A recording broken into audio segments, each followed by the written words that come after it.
Good morning. I'm going to try that again. I only heard one voice respond, so thank you. Good morning. Good morning. Welcome to day 2 of our Jedi Conference programming. Just a few announcements. If you're interested in our live closed captioning, you can come and make your way towards the front left-hand side of the Student Union Ballroom. If you are accessing this via live stream and are interested in live closed captioning, there is a link on the live stream site that takes you to a separate window where you can access that live as well. So if you're interested in that, I just wanted to make note. I want to begin with centering our focus on the lands with which we are hosting this conference. The University of Massachusetts Amherst acknowledges that it was founded and built on the unceded homelands of the Pecumtuck Nation on the land of the Norwottuck community. We begin with gratitude for nearby waters and lands. We recognize these lands and waters as important relations with which we are all interconnected and depend on to sustain life and well-being. The Pecumtuck had connections with these lands for millennia. Over 400 years of colonization when Pecumtuck peoples were displaced, many joined their Algonquian relatives to the east, south, west, and north. That includes Mashpee and Aquinnah, Wampanoag, Nipmuc, Narragansett, Mohegan, Pequot, Mohican communities, and Abenaki and other nations of the Wabanaki Confederacy. These native peoples still maintain connections and relationships of care for these lands today. We also acknowledge that the University of Massachusetts Amherst is a land-grant university. As part of the Morill Land Grant Act, portions of land from 82 Native nations west of the Mississippi were sold to provide the resources to found and build this university. As an active first step towards decolonization, we encourage you to learn more about the Native nations whose homelands UMass Amherst now resides on, and the indigenous homelands on which you live and work. We also invite you to deepen your relationship with these living lands and waters. Again, thank you for joining us for day 2 of our inaugural Jedi Conference associated with our Belonging at UMass initiatives. For those of you who were not here yesterday and don't know me, my name is Elena McCauley. I'm the Senior Director for Inclusion and Strategic Engagement in the Office of Equity and Inclusion. Very long title, sorry. Today, I'll be serving as your MC, so bear with me as I'm reading a lot of these very impressive bios for the guest speakers that we have for you today. First, I have the pleasure of introducing our Chancellor for a brief welcome. Cumble Subbaswamy, or Swamy, as he is known, became the 30th leader of the University of Massachusetts Amherst in 2012. A physicist by training, Swamy is an elected fellow of the American Physical Society and the American Academy of Arts and Sciences and has spent almost his entire professional life at public research universities. Over the past 10 years at UMass, he has pursued academic excellence, promotion of research and outreach, and initiatives aimed at addressing campus climate, diversity, and culture. And under his leadership, the campus has experienced unprecedented successes. With all key metrics on the rise, UMass Amherst is one of the fastest rising, top-tier public research universities in the country. Chancellor Subbaswamy's exemplary leadership in higher education has been recognized through cover stories in diverse issues in higher education and the Boston Globe Sunday magazine. Please join me in welcoming Chancellor Subbaswamy to the stage.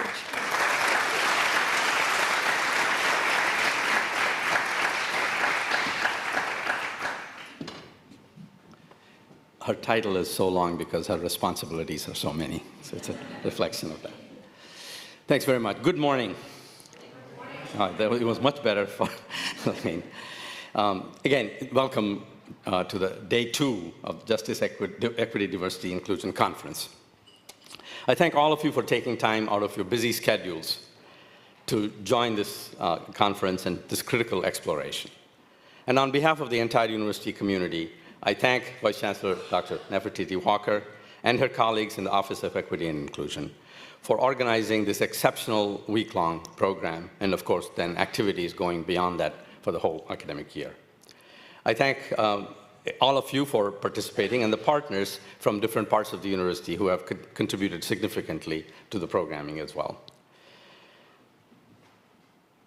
The contributions of everyone here is really what makes this program ultimately successful. A research university, by definition, is a bastion of pursuing the truth, and therefore, it must be a place where everyone feels enabled to speak freely And that ability to feel like everyone can speak their minds and explore in their own ways is directly proportional to their sense of belonging. When we foster a university community defined by equity and inclusion, where everyone experiences a sense of belonging, then we ensure all voices are heard and truth is pursued. Intellectually, professionally, we understand the importance of advancing diversity, equity, and inclusion. We publicly stated our commitment to these values in our university strategic plan. One of the plan's 3 overall goals is to, quote, establish UMass Amherst as a community of choice for students, staff, and faculty that exemplifies the power of diverse perspectives and mutual respect, end quote. Clearly, we have been quite intentional in publicly prioritizing a campus defined by justice, diversity, equity, and inclusion. If only it were that simple.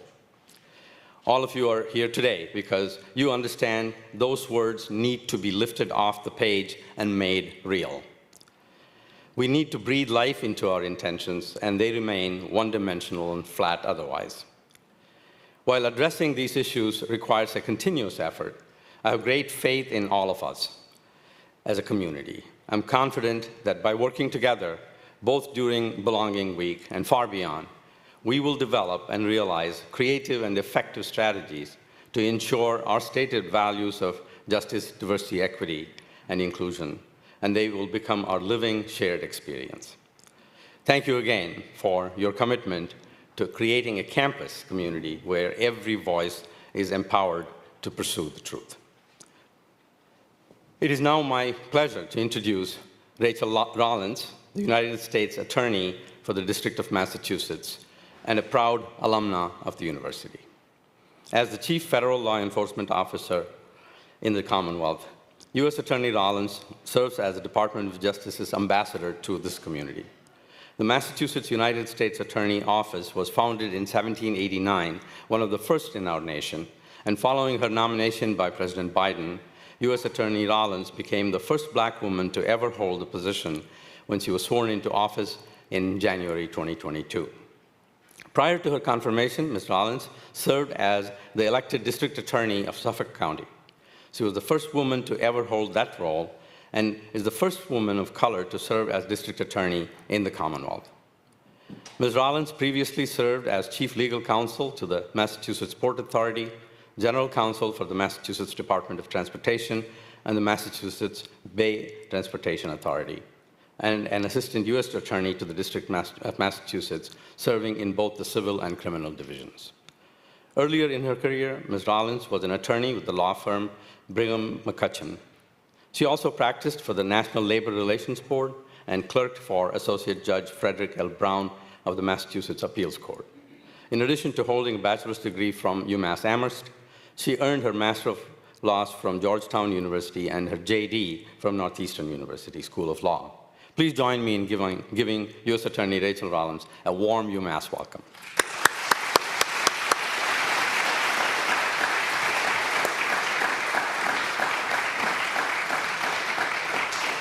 And in the spirit of keeping things as hybrid as possible, Rachel is joining us via Zoom.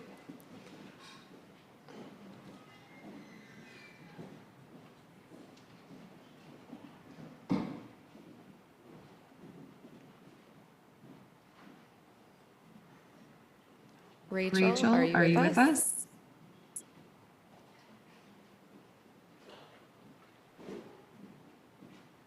I am. Can you hear me? Yes, we can hear you. Welcome.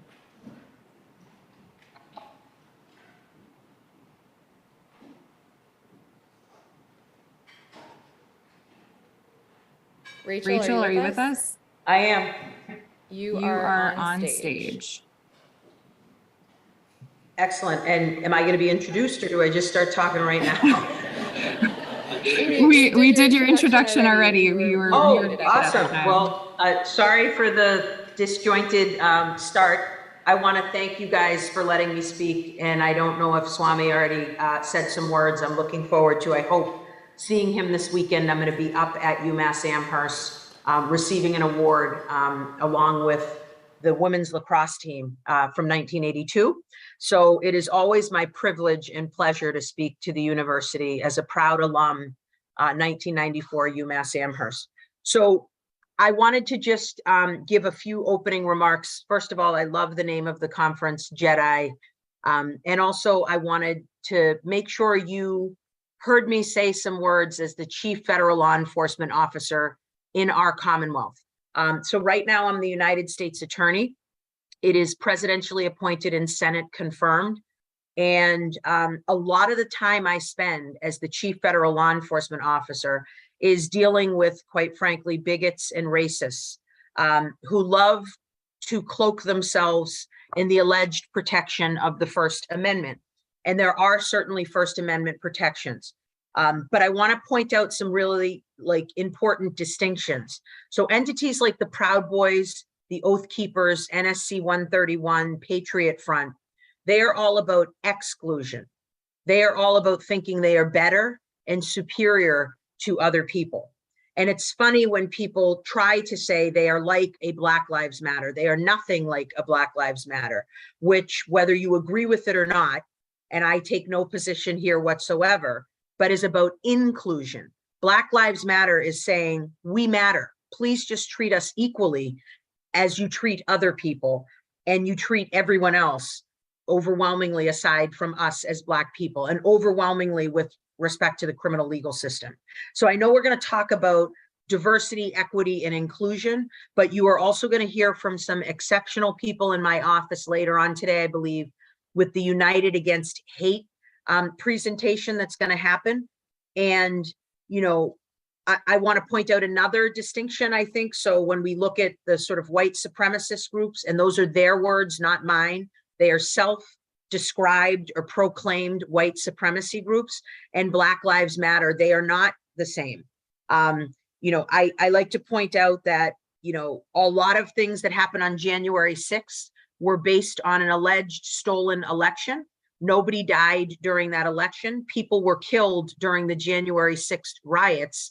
But when the Black Lives Matter movement started after the murder and execution of George Floyd, that was in reaction to a publicized, recorded homicide, right? People witnessed somebody murdered there. So those reactions, I have a 9-year-old and a 13-year-old child that I say to, is this reaction appropriate to what just happened? If you're, you know, being really loud and big because somebody ate the last Eggo and you're acting as if the world is ending, that's not the appropriate reaction there. I'd like to point that out. Is January 6th, people breached our Capitol, waved a Confederate flag in the hallowed grounds of Congress because they thought an election was stolen. And they were gently escorted out of that building by law enforcement. And when we, people of color, witnessed a murder of George Floyd, or a murder of Ahmaud Arbery, or the murder of Breonna Taylor with a no-knock warrant that had many, many flaws to it, and take to the streets to say we are exhausted and tired, we are vilified, and there is a massive police response to that. So I like to say, these First Amendment rights and Second Amendment rights apply to Black people as well. And we need to remember that. And the only reason I'm setting the table this way is I am your U.S. attorney. I am the U.S. attorney for the District of Massachusetts. I never change who I am, no matter what room I'm in. I'm not only saying this to you because as an alum, I know that there have been racist emails sent targeting Black students at UMass Amherst, calling you animals and other horrific names, saying that the First Amendment allows these cowards to hate you, look down on you, and insult you. And I'm here to say, no, it does not. We are looking frantically for these individuals. I am speaking with the FBI. I've spoken to the dean about finding this, because everyone deserves to feel welcome in every crevice of this Commonwealth. And certainly if you are paying to go to college somewhere, you deserve to feel and even if you aren't paying to go to college somewhere, you deserve to feel very comfortable where you are. When you are learning, you deserve to feel safe. And today you're going to learn the difference about a hate incident and a hate crime a little bit. But I want to explain to you one last thing before I turn it back over. I want you to document, document, document, because even if it doesn't rise to the level of a crime, hate incidents are important to document, not only because entities like the Anti-Defamation League collect that data to show that Massachusetts is the fourth highest country in our, state in our country with respect to hate incidents. And that's nothing to be proud of. It might not be a crime, but there might be a cause of action that you could take under 258E, a harassment prevention order against the individual that's doing this to you. And then last but not least, and I say this to UMass Amherst and other entities that might be listening or watching this, there are codes of conduct. There are student handbooks. If I can be written up for having, cooking something in my dorm room, I'm old, so I don't know if people even cook anymore, but having like a hot pot in my dorm room and that's not being appropriate.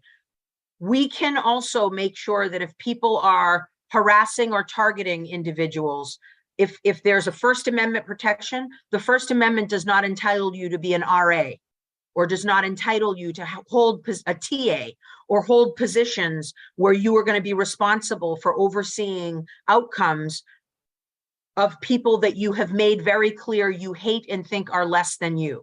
So that's not a crime, but there are gradations of how people can do this. It is not just up to the FBI and the US Attorney's Office and the DA's office and the Attorney General's office. You bet your bottom dollar, if there is a crime, I will prosecute it. But if there isn't, there's other work that you can do. You can ask there be a police report filed. If they won't do that, you can document it by writing it and sending it to yourself. You have a private right or a right to go to court and ask for a harassment prevention order if there have been 3 incidents involving somebody, there are different names for it, who you don't have a familial relationship with. Or if people want to be bold about their hate and bigoted views, then employers need to do their due diligence. And people are entitled to First Amendment rights, but they're not entitled to jobs. And if you are going to be overseeing women and people who are of the Jewish faith, members of the LGBTQIA plus community, Black and brown people, otherly abled people, and all the people you think you're more important than, then you can go be the head of the Oath Keepers or the Proud Boys and get a supervisory position there. But if I am hiring somebody, I am looking at what their background is and seeing whether they're going to be an inclusive member of my university or an inclusive member of my company before I make those decisions. So I'd like to set that table and say, I am supportive of you. I have spoken to the dean about these issues. I will continue to look into this. I'm really proud of you for attending this conference, and I hope to see some of you guys this weekend up at UMass at the football game. Thank you.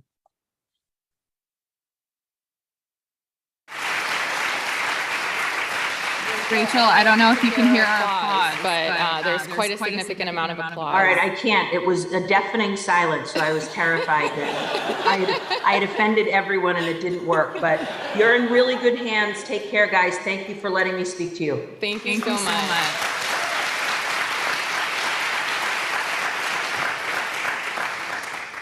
And just bear with me as I get our regular PowerPoint back up.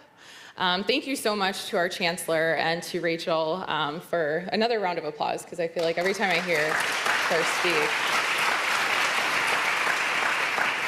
And I hope both of these statements set the tone for the conversations that we're going to have today. Some things might be very comfortable, others might make us a little uncomfortable. So with that, I would like to introduce our first panel of the day. And I'm going to invite each person up. Hold your applause until everyone is on stage. But first, let me introduce Dr. Tricia Serio to the stage.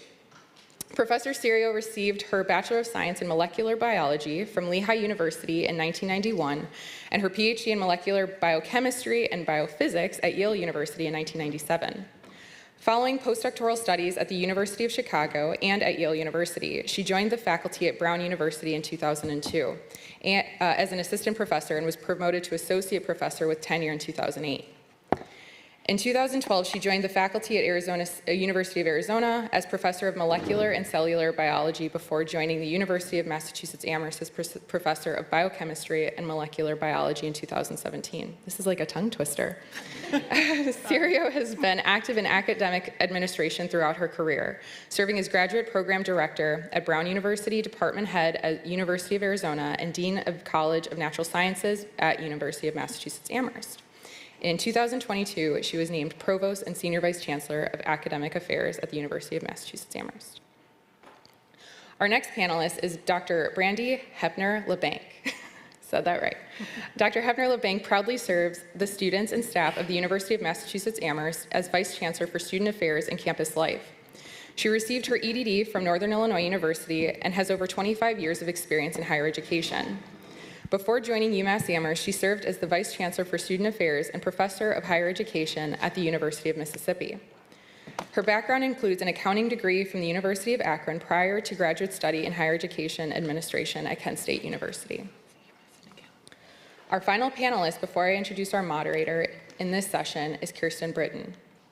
Kirsten Britton began her tenure at the University of Massachusetts Amherst in February 2018 as the Senior Associate Director of Athletics, Sport Administration, and Senior Women Administrator. I thought I had a long title.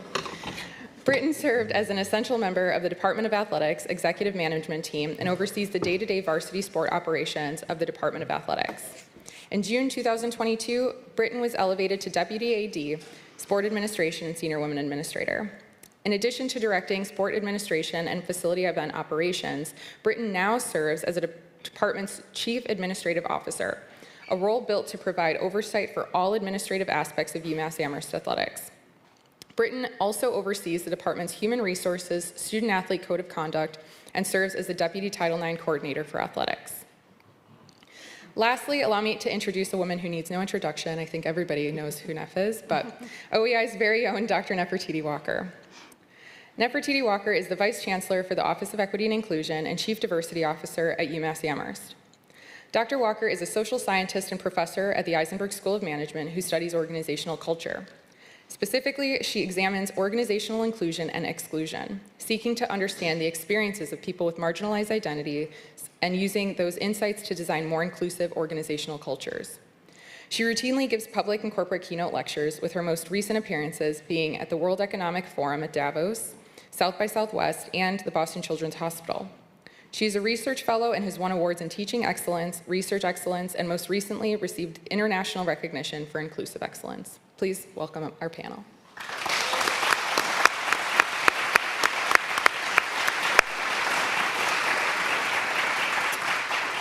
Thank you, Elena. That's a really hard act to follow, Rachel Rollins and Swami back to back, but we'll try. And I'm very excited to be joined by my esteemed colleagues here. We have a fantastic panel planned for you all. So I just want to give a short introduction and sort of set the context for this conversation. As our panel description states, our campus has prioritized diversity, equity, and inclusion and justice, as well as accessibility for a very long time. The history of DEI is evidenced by the establishment of one of the first Afro-Am departments in the country in academic affairs, the first Black captain of a predominantly white institution football team in athletics, and the third LGBTQ+ center in the country with the establishment of the Stonewall Center, which lives in student affairs. So the three folks that we have with us here today all have very strong histories in their particular units dedicated toward diversity, equity, and inclusion. All of your units have been a part of DEI and social justice, which is really threaded in the fabric of who we are as an institution. And in addition, the decentralized nature of which our campus operates provides greater opportunities, I believe at least, for unique needs to be met across campus. So we're not developing cookie-cutter programs and initiatives for DEI. Each individual unit is doing the work in collaboration often with our office, but sometimes without our office, doing the work to develop their own initiatives and programs. And that's what we're going to get into today. So I love to set the stage by having each of you frame what DEI work has looked like for your particular units. And Tricia, can we start with you, please? Sure. Thanks, Nef. In academic affairs, our approach to DEI has really been one of partnership with the central administration, the provost's office, providing leadership for campus-wide initiatives, and the schools and colleges, as Nef just described, providing initiatives closer to where the work is actually done. And all of us are working in collaboration with the Office of Equity and Inclusion, Student Affairs and Campus Life, HR, our governance groups, the Student Government Association, Graduate Student Senate, the Faculty Senate, our labor partners, and most importantly, I think faculty, staff, and student leaders across the campus to really drive change. I think I would describe our efforts in academic affairs as being multifaceted, so a combination of providing funding for programs, implementation and revision of policies across campus, advancing opportunities to increase skill and awareness, creating spaces for community building, and most importantly, engaging members of the community and driving change. So just to give a few brief examples of that, for example, student recruitment, retention, and success. A number of years ago, enrollment management hired a number of people to specifically address the issue of diversity and enrollment. And that was followed by the hiring of an associate dean for equity and inclusion in the graduate school. And these leaders have really taken a proactive approach in developing holistic processes for review of applications for students to the university and really training those who are reviewing applications to have this holistic view. We've introduced fee waivers at both undergraduate and graduate levels. We've gone to test optional in many cases, and at the graduate level eliminated the GRE requirement in many programs. We've provided workshops and support connections for students across the campus. We're actively recruiting students from different communities, going to conferences that are supporting students of color and recruiting them to the university. Increasing financial aid for students through the Flagship Award, the Reel and Spalding Smith Scholars at the graduate level, and fundraising all across academic affairs. And developing programs to increase access to what we call the hidden curriculum all throughout academic affairs. Some examples include the Opportunity Scholars Program in HFA, the Emerging Scholars Program in the Commonwealth Honors College, Computer Science Pioneers, Academic Fellows in SBS, to just name a few. And we've also taken a leadership role on the national level. The Chancellor just took an invitation to join the University Innovation Alliance, which is a collaborative of 13 institutions which are driving change through innovation. And we have a local group called the Partnership for Completion Equity. So those are just some examples on the student level of this multifaceted approach we take in academic affairs. Thank you. Brandy, please. Sure. Good morning, everyone. So I think that within student affairs, I think what's distinctive, not just institutionally, but also nationally, is that we organized within student affairs and campus life what we call a community or collaborative of practice areas. And this was done prior to my arrival, probably about 8 years ago, where we established an assistant vice chancellor for advocacy, inclusion, and support programs. And really what that individual is charged with doing is to really focus on initiatives that will help elevate campus diversity, advocacy, and inclusion goals, but also help students and helping institutionally us move students toward higher retention rates, success rates, and graduation. And so, I mean, just yesterday I received an email from the vice president at Pitt, and they're looking at creating such a position. So we really, and they're an AAU institution, a little unknown fact there, but there are lots of institutions out there that are just getting to this place, and this is something that organizationally, structurally has been a commitment here for a number of years. And within that organizational structure, I just want to name the units. There's diversity education, and of course all of this is kind of student-facing first and foremost, but we do a lot of collaborative efforts, as Tricia was saying. Our Center for Multicultural Advancement and Student Success, they have a special relationship also with academic affairs in our student success area. We have 4 cultural centers, the Disability Services area, our Center for Women and Community, Men and Masculinity Center, our Stonewall Center, We talk a lot about dining winning awards for 6 years. The Stonewall Centers for 12 years in a row has been named one of the top in the country. Our Student Vendor Resource Center, Student Bridges, and Upward Bound. We also have an additional proposal out to expand our Upward Bound into STEM. And that whole area, very recently, with the transition of Dr. Shelley Perdomo out of that position, we established a dotted line relationship to OEI. So again, we could be more coordinated and really thinking about these efforts systemically. And so I just, feel it was an attractive element for me in coming to this institution, that was a core commitment, and structurally we had that in place. The other thing I will add is that throughout the COVID pandemic, we also went to work doing a strategic plan within student affairs and campus life. And in the plan itself, which was kind of mapped out this way that you can't see, but there are two pillars on the side. One is communication and the other is DEI. And so for us, it was this notion that we really have to be mindful in thinking about DEI in all of the work that we do, whether it's with our own staff, but also the student-facing work, and how do we really intentionally make sure that that is a pillar and is holding up the work that we do and how we approach and be equity-minded in our work. So a couple quick examples of, I think, the ways that we're seeing that play out within our division.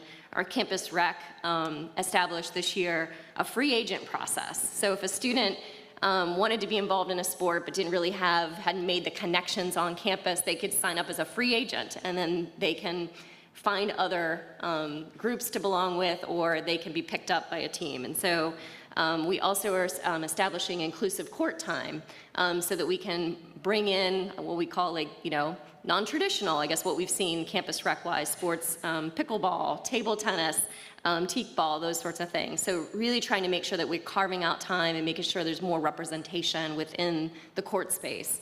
Our Dear World initiative during new student orientation transition process this year was very intentional of really what it was as a storytelling process. It was a process students went through to talk about their own lived experiences, and really what it paired students up for them to tell stories to each other. And what it was all about was really reinforcing that their journey brought them here for a reason, and that their story is important to our institution. And no matter what your story is, it belongs here. And then the last thing I'll mention, because I've talked a lot about the student-facing work, is within student affairs and campus life, we have a group called the Cabinet, which is really our director level and up folks within the division. And what we're doing with that group is really trying to be much more intentional about their connections and their sense of belonging and their sense of team as well. So this work is not just about what we do as students, but also what we are doing with our staff. Thank you, Brandy. And one thing that you mentioned that I just wanted to emphasize a bit more is the Stonewall Center, and give them, Jenny Beeman and that crew, a shout out and some love because of the work that they do. Yeah, please.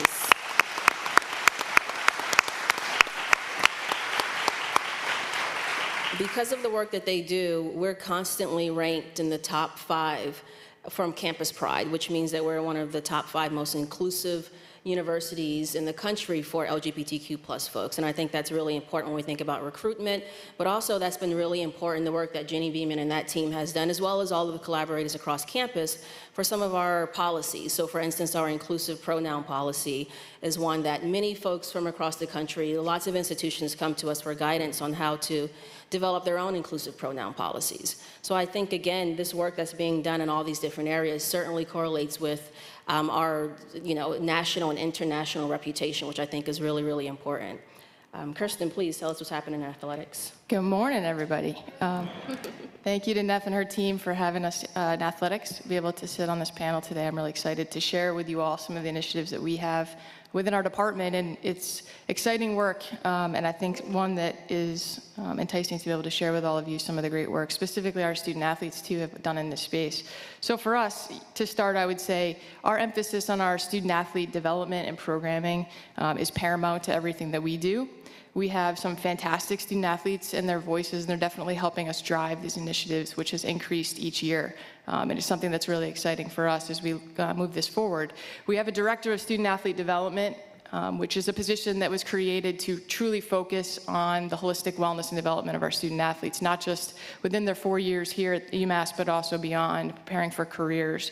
And in those spaces, we've also created real talk sessions where our student athletes lead the discussion. They come in and talk about everything, anything and everything, to be able to have a safe place for some discussion and dialogue. We also have very active groups within our international student athlete population and our Black Student Athletes United group, which is led by one of our junior track and field student athletes, Faith Richardson, who we're super proud of and the work that she's done not only within our department, but across campus. We're also very intentional in terms of our staff education in the DEI space. We've done extensive training with bystander training, implicit bias. This summer, we did a lot of work in allyship. And in 2020 summer, we did a Coaching the Coaches series on social justice, and we were extremely fortunate to have Rachel Rollins as one of our guest speakers that came in addition to Dr. Whitney Battle Baptiste from our own university here, and several others, and had some great dialogue in that space. From the gender equity side, we are excited. Obviously, we're celebrating the 50th year anniversary of Title IX, and that's something for us in athletics that we're championing with women's sports. And we have a Flagship 50 campaign for those that haven't seen it to raise money specifically for our women's sports here at UMass. We're also taking a Flagship 50 game for each of our women's sports, inviting back a lot of our alums and really trying to bridge that connection and enhance different opportunities within those programs in that space. We recently conducted a gender equity review. We just finished that, completed that last year. And that's something that we're going to do every 3 to 5 years. It's important to us to ensure that we're on the right track and continuing to provide those opportunities to all of our student athletes. And it just allowed us to assist us in outlining different things with our plan that we need to emphasize to ensure we're meeting not only the NCAA commitments, but our own priorities and commitments as well. I want to give a shout out to the Stonewall Center as well, because something I'm really excited about is last fall we worked very closely with the Stonewall Center and Athlete Ally to get our athletic equity index to a perfect score of 100 last fall. So thank you. And then for those that don't know, that's a measurement of our LGBTQ+ inclusive practices and policies. So we're really excited about that effort. We have a DEI subcommittee within athletics that I think is extremely important to note here. This group has existed for many years, but it has been meeting weekly since the summer of 2020. And that group consists of a variety of folks from our administration, head, assistant coaches. We have student athletes involved as well, in addition to students on campus that are leaders in the DEI space. And that's a group with very the intention of that group and what we focus on is super important to what drives us in this education and the programming and the inclusivity and the belonging pieces specifically, but then also in our outreach that we do with our campus partners. We have fantastic collaboration. And so I'm really inspired by that group. I sit on it as well, and it's something that's a highlight of my week for sure. And lastly, I would just say, in terms of the hiring process, that for us, in terms of diversity, this is a significant priority and something that we're very intentional when we go out to make sure that we're recruiting to bring the best to the University of Massachusetts. And so we're sending out our advertisements to women leaders in college sports, to the MOAA, which is the Minority Opportunity Athletic Association, to ensure we're getting those out to the farthest reaches and able to have a diverse staff as well. Thanks, Kirsten. So the next question is, as DEI work continues to evolve, how have your areas been proactively ensuring belonging is at the center of the work that you all do? How has belonging evolved for your areas over the years? And Kirsten, we're going to come right back to you. Thanks, Steph. I would say for us in athletics, we're lucky because we have such a daily touch point with our student athletes, not only with our staff. Our sport program administrators are very involved in our coaches. And so we're able to really uniquely evaluate that. We also do extensive feedback surveys with our student athletes. So not only when they're graduating at the end of their senior year, but then also each year we do an end of season survey. And we were fortunate to work with Neff and her team specifically this year to ensure that we had questions in that end of season survey that evaluated our DEI space. And we actually have a question in there that says, evaluates our student athletes' level of belonging and feeling they can be their authentic self within our program, and whether their administrators and their coaches and their peers and student athletes are making sure that we're enforcing and having space for that DEI dialogue. And so I've been really excited with the feedback we've received. We've been getting 4.1 or higher in all of those categories this year out of 5 stars. So we're going to continue to make sure that we're staying in touch with that and ensuring our student athletes are having a great experience while they're here and are inclusive.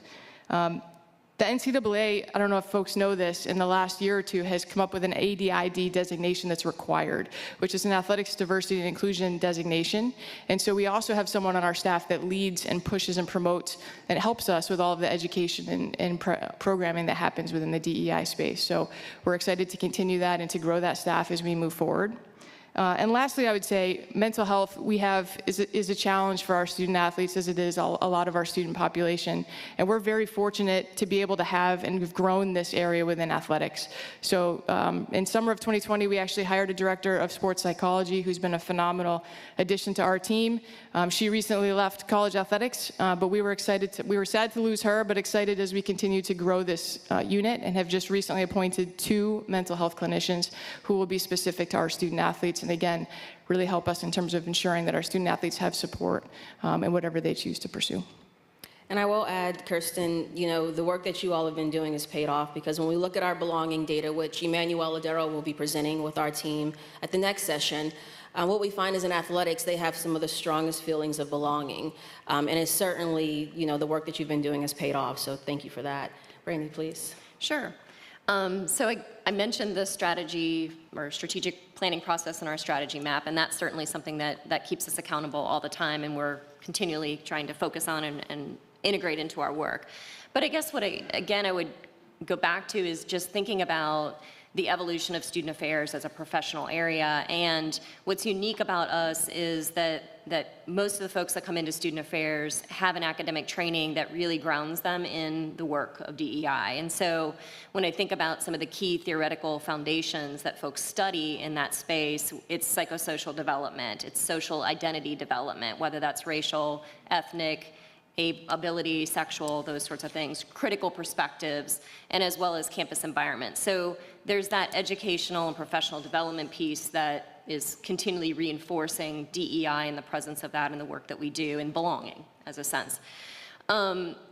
One of the things this past year that staff within Student Affairs and Campus Life partnered with the College of Education on was a program or an initiative that was grant funded that was called the Transformative Racial Justice Practices. And really what that was an opportunity for us to step back and say, we really need to help our staff understand how to facilitate more effective dialogue when students have a sense of difference.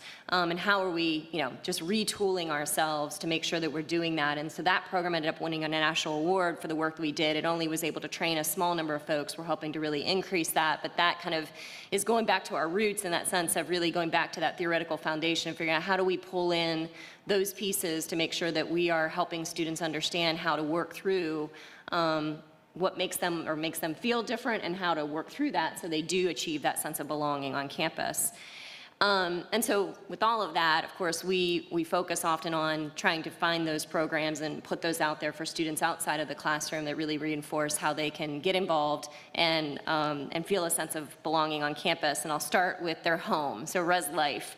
And their curricular approach that they do has 3 learning aims. And there's self-awareness, relationships, and leadership. All of those drive belonging and connection. And it's really, really important. We've also really worked and partnered with a grad school in rolling out Cojourn, which is really a program that brings people together, and you can really, it's self-guided in many ways, but it's really about accountability, but sharing your paths with one another, having an accountability partner, but again, finding connection and finding ways. And students in very different disciplines come together and love that connection, love that they can get outside of their academic home and connect with someone in a completely different academic space. And then the other thing I would want to raise is our CCPH groups that we do. So not just about the individual, but really bringing folks together in groups to focus on, how we're all struggling together. I mean, the trauma is in all of us. And so the Men Talking group, Understanding Self and Others, Kickstart Your Semester, and College Living on the Spectrum for our students that have autism and want to know that there's others out there that are struggling with that. So again, I think we try to show up in a space with that professional training and try to look at what are the needs of the community and make sure that we're putting things out there that gives students a sense of belonging. The other thing I'll just mention very quickly is I do think that while Student Affairs has kind of been in that space a little bit, we haven't called it belonging for many years, but we've been in that space for a while. What I've seen is a huge shift institutionally where everyone's talking about this. And, you know, I'm grateful to everybody here and many of the folks that are in attendance with their collaboration and work in that space. I mean, there is a systemic shift that's happening when we think about belonging that I think has great potential to really change how this campus feels for not just students, but staff. And I think that's really, really important work. So. That's a really good point, Brandon. As you were talking, I was thinking about the fact that, you know, historically, we've probably unfairly leaned on student affairs to do a lot of the heavy lifting when it comes to diversity, equity, and injustice work. And I think your point is exactly right. There is this shift where other folks are taking responsibility and also being held accountable for diversity, equity, and inclusion work, which is a good thing in my eyes. So thank you. Provost Serio, please. Yeah, thanks. And just following directly from what you said, I think too often we've viewed academic affairs and the academic work of students and faculty to be separate from these issues of belonging. And that's something that I feel is really important for us to address. And we've begun those partnerships and extended our interactions, especially with Student Affairs and Campus Life, and obviously with the Office of Equity and Inclusion, to really view students and faculty work on this campus and that of staff holistically about all the parts of their roles on this campus and how they fit together and can promote belonging. I think it's really important for us to try to understand the space where we are. We've spent a lot of time, and I want to give a shout out to OAPA and UAIR here, about data literacy and democracy here. So we have an unprecedented level of data to understand where we are from a metrics point of view, and we're just beginning to understand what the stories are behind those, to really understand why there are gaps and where belonging can play a role in leveling the playing field and realizing the opportunity and aspirations of every member of our community. I think an essential part of the work that we're doing in academic affairs is this partnership directly with faculty, staff, and students to listen and understand their experiences and to engage in that space in our academic mission.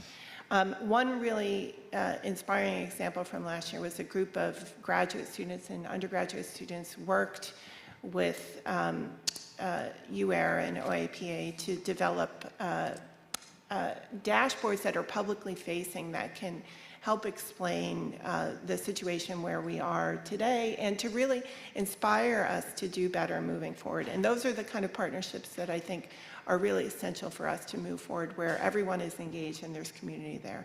I also want to give a shout out to the Advanced program, who's also done that in the faculty space to highlight where there are places of inequity and gaps in belonging, to highlight priority areas for us to engage.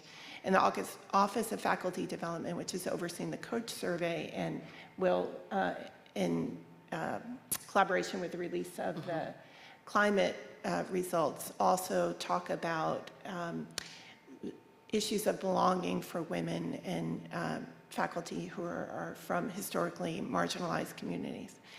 The other thing I'll say is that we really have to upskill, like Brandy mentioned, in terms of having comfort with having these conversations. So we've been very proactive in bringing facilitators to campus. In the spring, we collaborated again with Advance and a number of the colleges to have an intergroup dialogue training. About 50 faculty and administrators across academic affairs participated in that. The graduate school has had great leadership in rolling out culturally aware mentoring training for graduate program directors and faculty as well. And we need to do more of that. And then finally, the intentionality and accountability piece. So all across academic affairs this year, I asked all of our leaders to identify proactive goals around belonging, diversity, equity, and inclusion, and to have accountability around that. This is work that all of us have to own and participate in, and I think having that organizational structure around it will really facilitate and accelerate our progress. Thank you. And again, I just want to reiterate something that you mentioned, the Office of Academic Planning and Assessment, OAPA as we affectionately call them because we love our acronyms, they are such a big part of the Campus Climate Survey. Without that very small team, we would not have our Campus Climate Survey. So I think if we can just pause and give a round of applause for that group.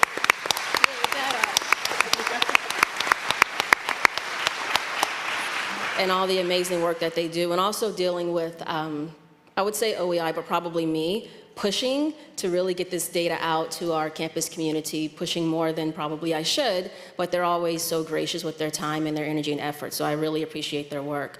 So we want to make sure that we give you some time to have coffee between the next session, so we have one more question before we wrap this up. How can members of our campus community, but specifically people in your areas, continue to be active contributors to DEI? So we've spoken about accountability and responsibility, and that individualized accountability and responsibility. What can people do in your units? And we'll start with Brandy, please. Sure.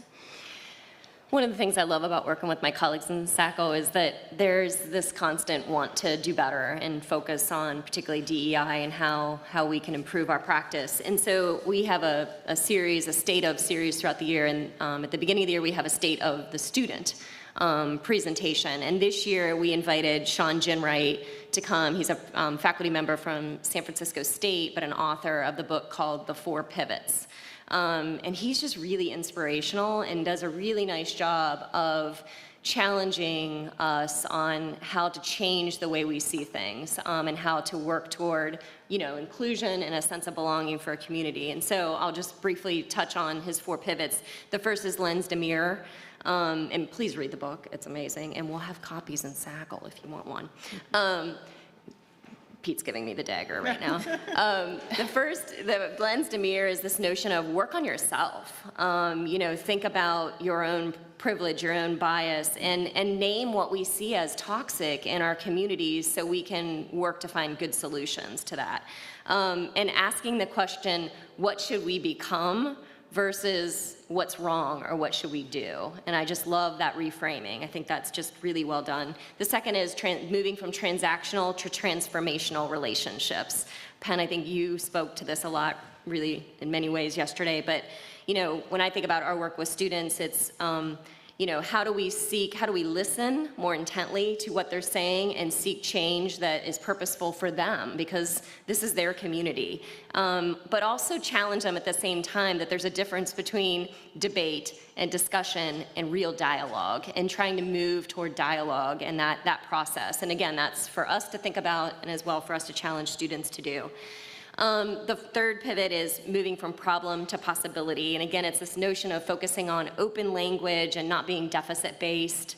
And the fourth is moving from hustle to flow. And so really it's about pausing and taking time to be intentional about the actions versus just being reactive or doing something for the sake of being performative, right? Instead, being really thoughtful about real change and real transformation. So, and then I'll do a shameless plug. Because the question was about how can members of the campus community, including ours. So SACL, I mentioned the Transformative Racial Justice Practices Group. Many of those folks last year put on a conference within SACL that was called Proactive Practitioners. We will be having that same conference this upcoming year, April 5th. And we would invite community members to join us in that. But again, it's just an opportunity to come together as a community and think about our work, not just related to DEI, but the sense of belonging and building community on our campus. Thank you. Kirsten? I would say for us, it's, again, that continued focus on programming, education, and our student success piece. We're so fortunate to have such great colleagues across campus that help us in these efforts. Within our athletic council, we have 2 subcommittees that specifically focus on a lot of this work, with DEI as one and health and wellness on the other. We're looking forward to continuing that. We're also fortunate in that we are able to share so many best practices nationally and within our conference. So the NCAA obviously has fantastic resources that we take advantage of. And then within our own Atlantic 10, we have a Commission on Racial Equity, Diversity, and Inclusion that has been formed. And there's 3 representatives that participate on that community from each one of our representative institutions. And so that is a really exciting resource where we can, again, leverage our collective resources and expertise together. And then within our student athletes, there's 2 things I wanted to touch on. One is the The National Black Student Athlete Summit is something that we've participated in both as staff and student athletes for the past couple of years. And that's been hosted typically in Texas. I believe they've just moved to LA for the 2023 year. But our student athletes went and said, hey, how come we don't have anything in the Northeast or in New England for this? And so we said, that's a great question. Why don't we help drive something? And I'm excited to say, with a lot of great work by our staff, but also our former student athlete, Solomon Siskian, on our football program, we did host a Northeast Black Student Athlete Summit last fall. And it was a fantastic opportunity to get everybody together and really focus on the unique needs of our Black student athletes. And I want to give a shout out to Neff, who was a keynote speaker at that as well. And lastly, I would say we have an exciting new initiative that we are going to be undertaking this year with team representatives specifically dedicated to social justice. So we're going to do a lot of training with them to give them the resources to be able to go in and help their teams and programs identify what their values are, and then continue to engage in this type of discussion to ensure this stays top of mind and that we have action, not just words. Thank you. Thank you. Provost Serio, please. Thanks. I truly believe that we all choose to be on this campus because we believe deeply in the mission of public education, and the core of that is access and success for all. We are where we are today, and I think every step forward, and people are in different places, and every step forward is the path to making things better for all. So I really, in our space, I think, echoing much of what my colleagues have said, we really need people to focus on starting where they are to learn, reflect, and act. I think it's really important for us to have these difficult conversations and to understand the barriers that are before us, because together we will go the farthest if we can all engage and make a difference in the spaces where we have our own control. So what I really call on everyone in academic affairs is to, in your space, to learn, reflect, and act on how you can make a difference, because that will propel our university forward. Thank you. So again, thank you all for your attention. Again, having this space to be able to have this conversation, to have these campus leaders be able to share their thoughts, perspectives, priorities for the next academic year and beyond, I think it's really important. So thank you for your attention. We hope each of you will continue to engage and take individual responsibility and accountability for building these communities of inclusion across our campus. Thank you all, and I'll hand it over to Elena now.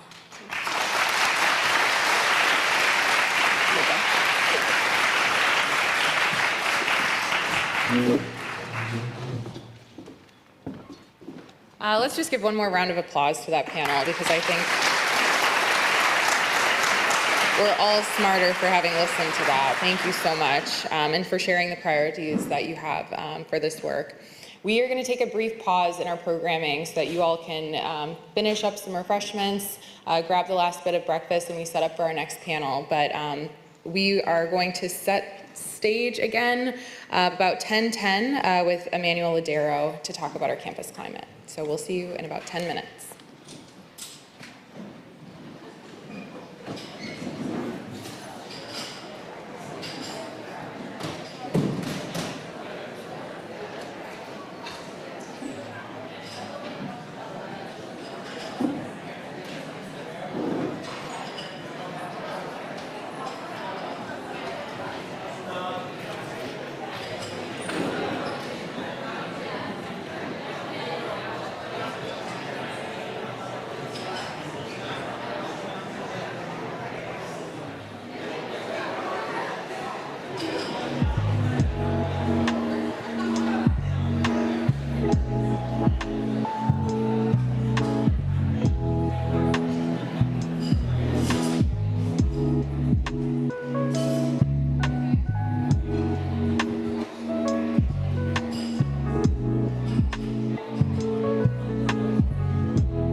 Do you guys have the same computer?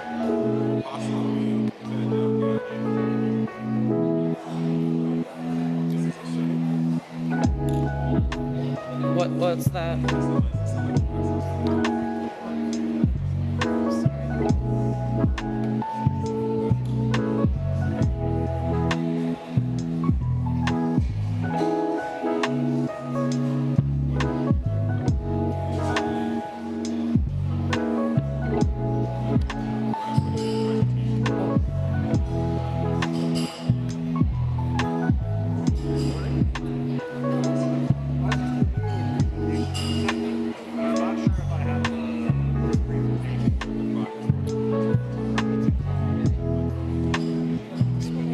Belonging EA presentation final. I can,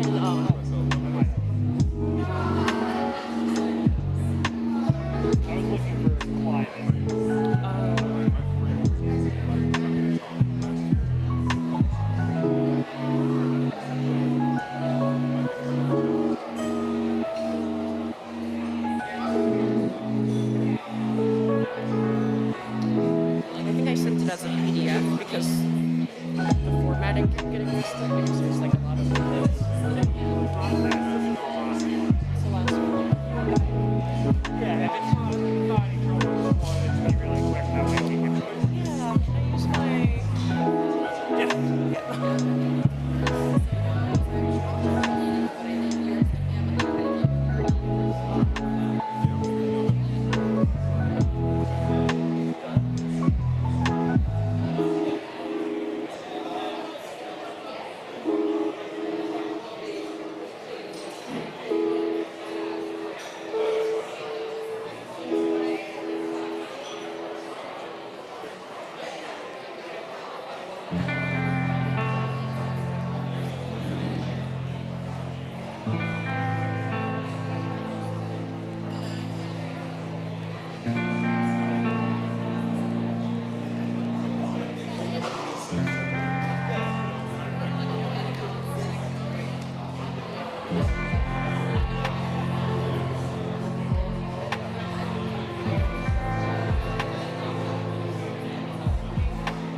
Thank you. We'll be getting back to our program shortly, so if you could find your seats.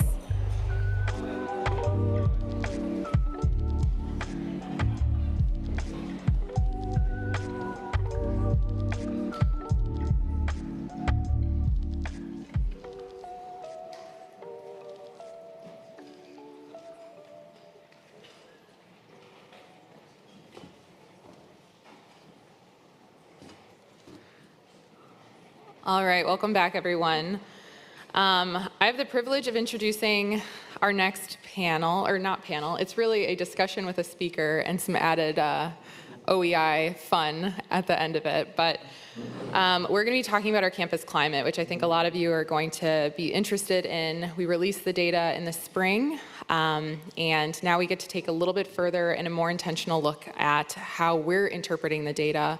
One thing that I want to point out before the session begins is on your tables there is a toolkit, and on the top it says sense of belonging. This toolkit will be discussed during the session, so just make sure that everybody has access to a copy. If you do not, there are extras on certain tables, and then there's also some at the front check-in if you need it. But with that, I'm going to introduce our speaker and our leader for this session. Emmanuel Ladero is the Deputy Chief Officer for Equity and Inclusion in the Office of Equity and Inclusion. Emmanuel worked closely with the Office of Academic Planning and Assessment in developing and administering the 2021 Campus Climate Survey, and now is collaborating with them on data analysis and climate engagement for our community. So let me introduce Emmanuel up here. Take it away.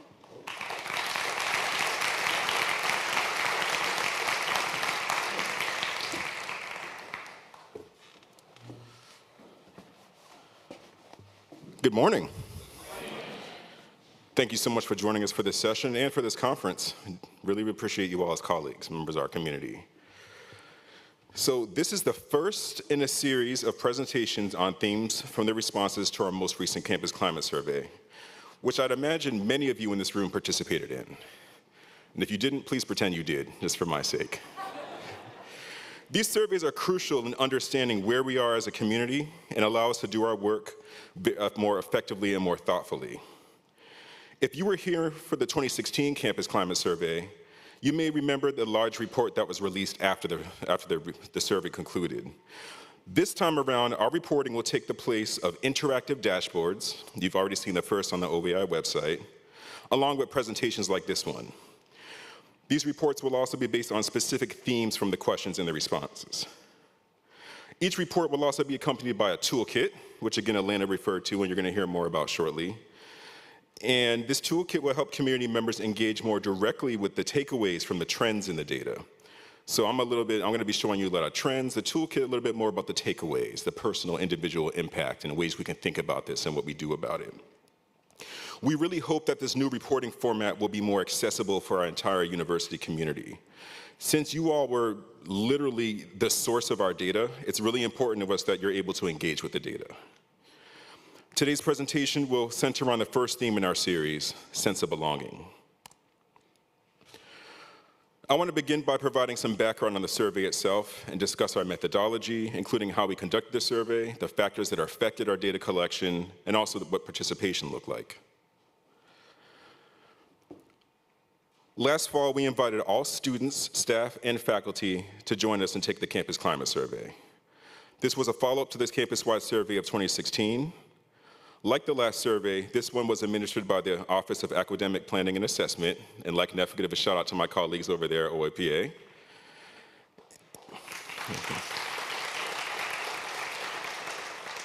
Deserve all the applause. In collaboration with the Office of Equity and Inclusion, but the superstars are OAPA. The survey was announced last October through a broad multimedia campaign before officially launching the following month. Like in 2016, separate survey instruments were created for our undergraduate, graduate, faculty, and staff communities on our campus because the experiences of these communities are often very unique to their roles on campus.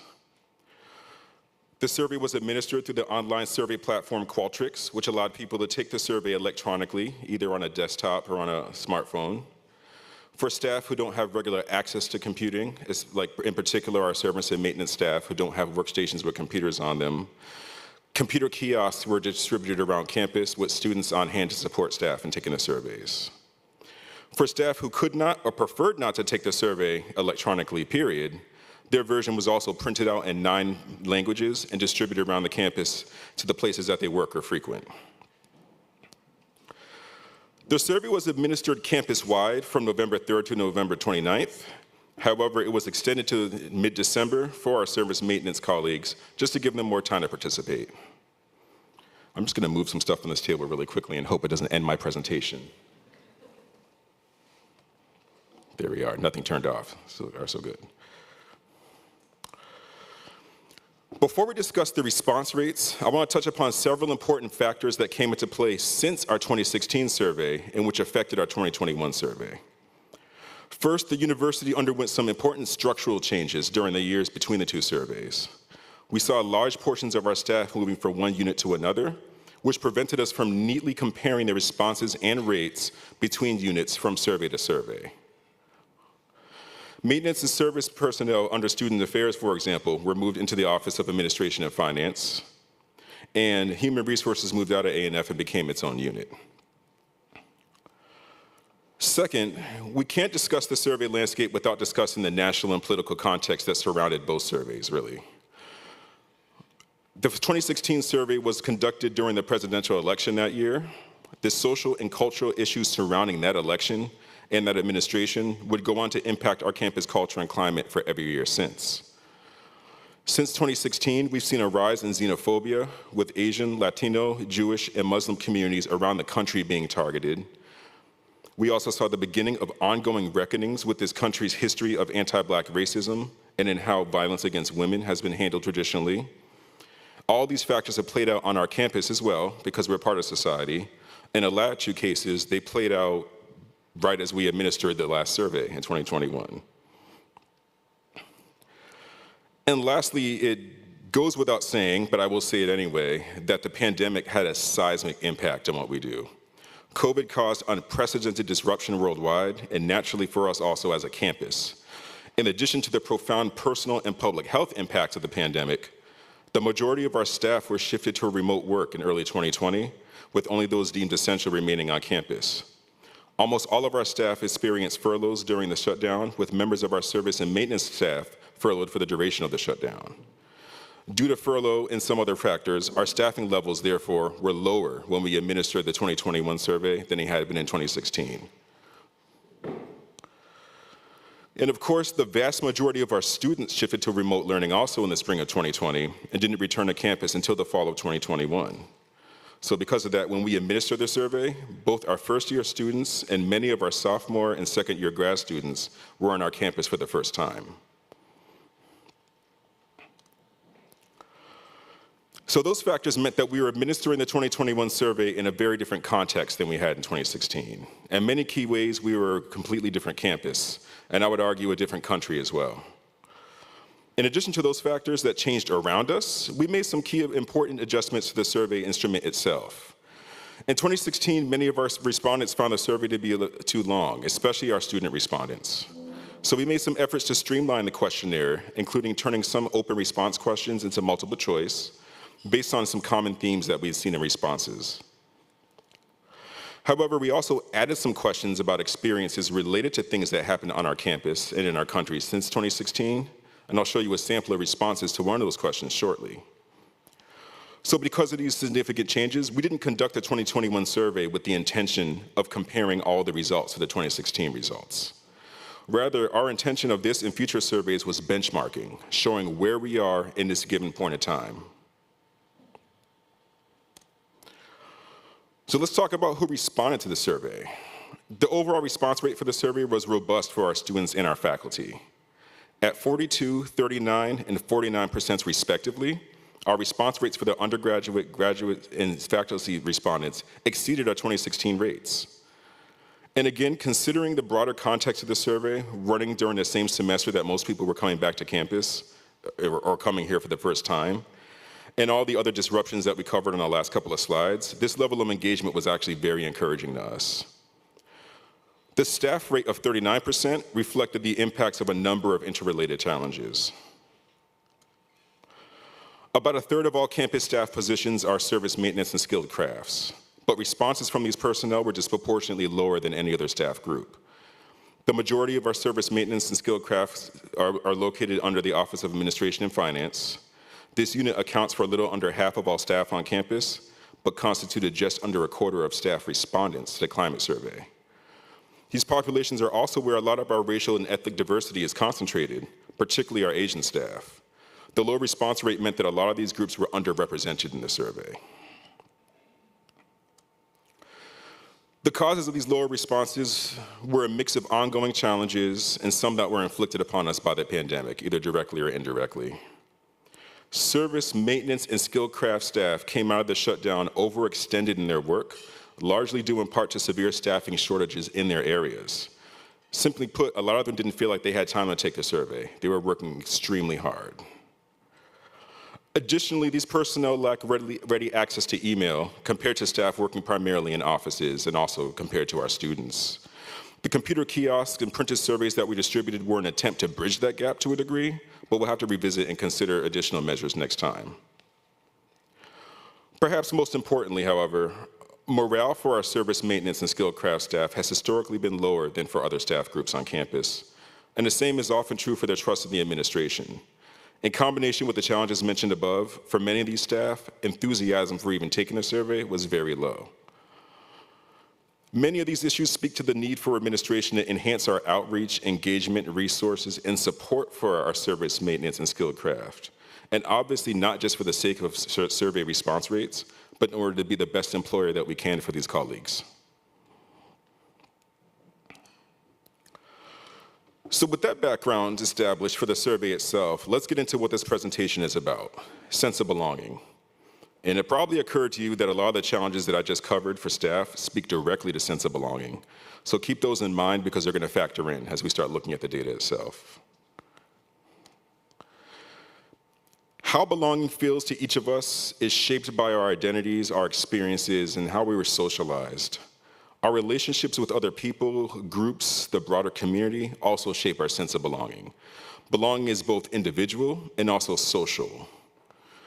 Belonging is widely understood as an intrinsic human need. And we know on a deep level when and how we feel like we belong and when we don't. We in OEI see belonging as the outcome of the process of inclusion, when a community or group has been thoughtfully maintained to ensure that everyone present, regardless of their backgrounds or their identities, is a valued part of the whole. You have the conditions for people to be able to feel like they belong.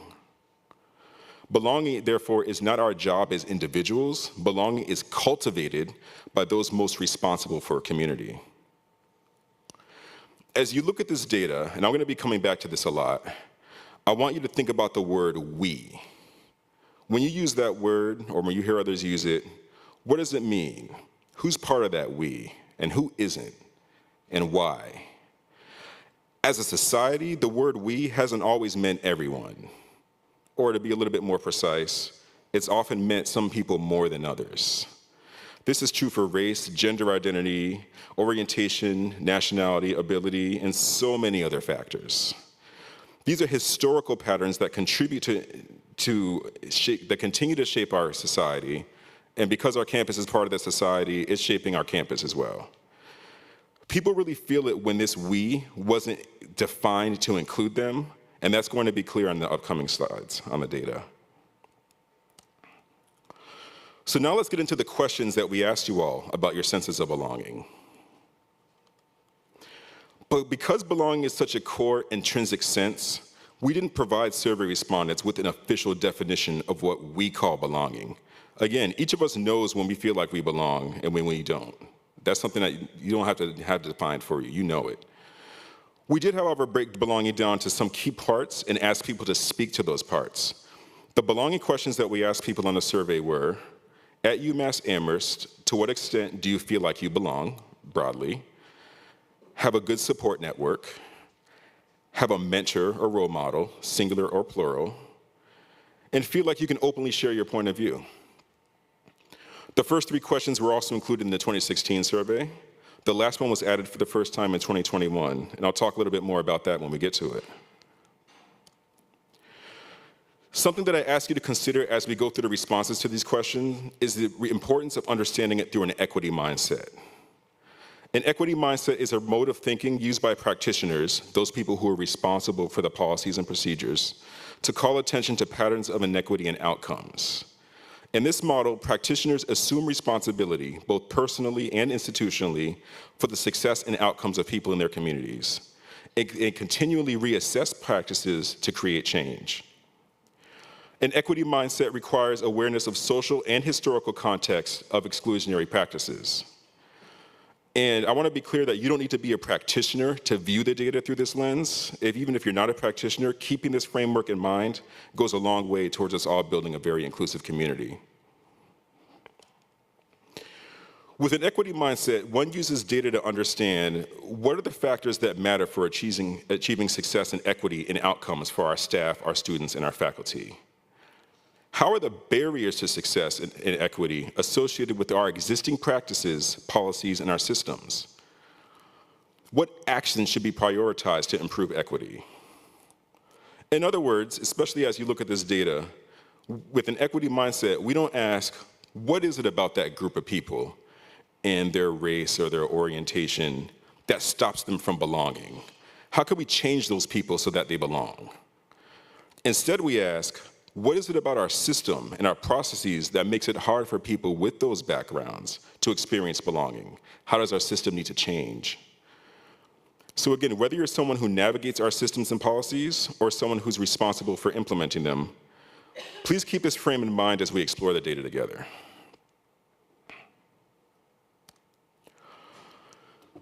Our first question about belonging was basic. Again, to what extent do you feel like you belong? The three choices offered for this question, all the other questions on this survey, at least in the belonging section, were to a great extent, to some extent, or to no extent. While the majority on campus responded to great or some extent, that is obviously not reflective of the range of experiences of people across our community, particularly those who come from underrepresented identities. And heads up, this is going to be a theme through as we look at the other three survey questions as well.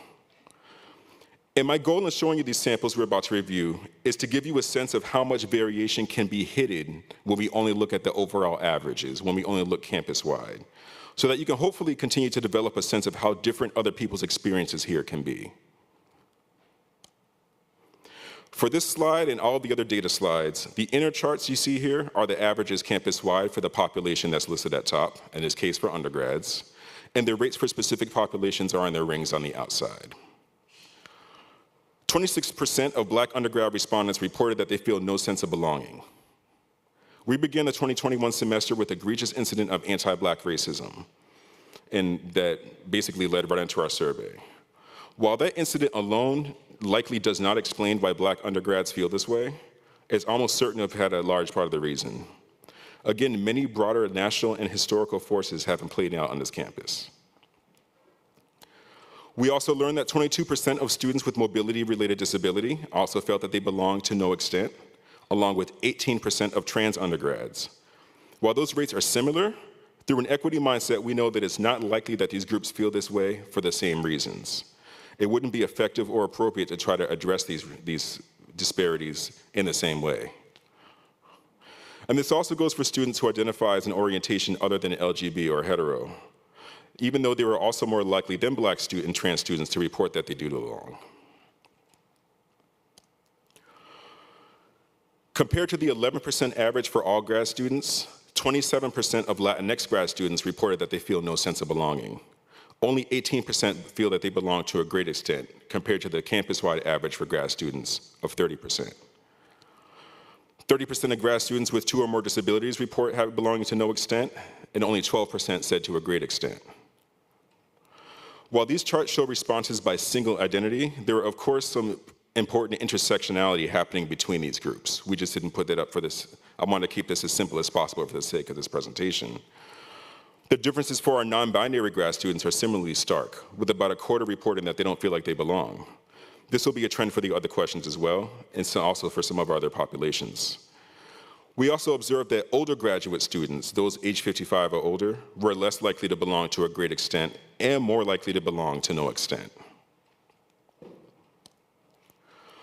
When we discussed methodology a moment ago, we alluded to some of the challenges that our staff have been experiencing on our campus over the last few years. Many of the patterns across race, disability, and gender identity that we saw for our students also hold for staff. Black staff, staff who are not cisgendered, feel like they don't belong to a degree far higher than average. We use staff who identify as gender questioning for this example up here, but trans staff are also less likely to say that they belong to a great extent. And again, while we heard from very few service maintenance staff who work under the Office of Administration and Finance, we did hear from many of their colleagues who work in the various academic units around campus. Their reported rates of belonging are lower than average, and perhaps speak to a bit of what their colleagues in ANF are experiencing. Faculty play a central role in creating belonging in their classrooms. However, it's also important to consider how faculty themselves experience belonging here. Many of the same trends that we saw for the other populations hold for faculty. Faculty with disability, Latinx faculty, non-binary faculty reported lower senses of belonging, as did faculty on the younger end of the age distribution and who are earlier into their careers. And that'll show again for some of the other metrics that we look at. And again, while I'm not presenting for purposes of this presentation intersectionality with all these different identity groups, it's worth considering how race, orientation, gender, and disability might intersect with what we know to be the age trend for faculty.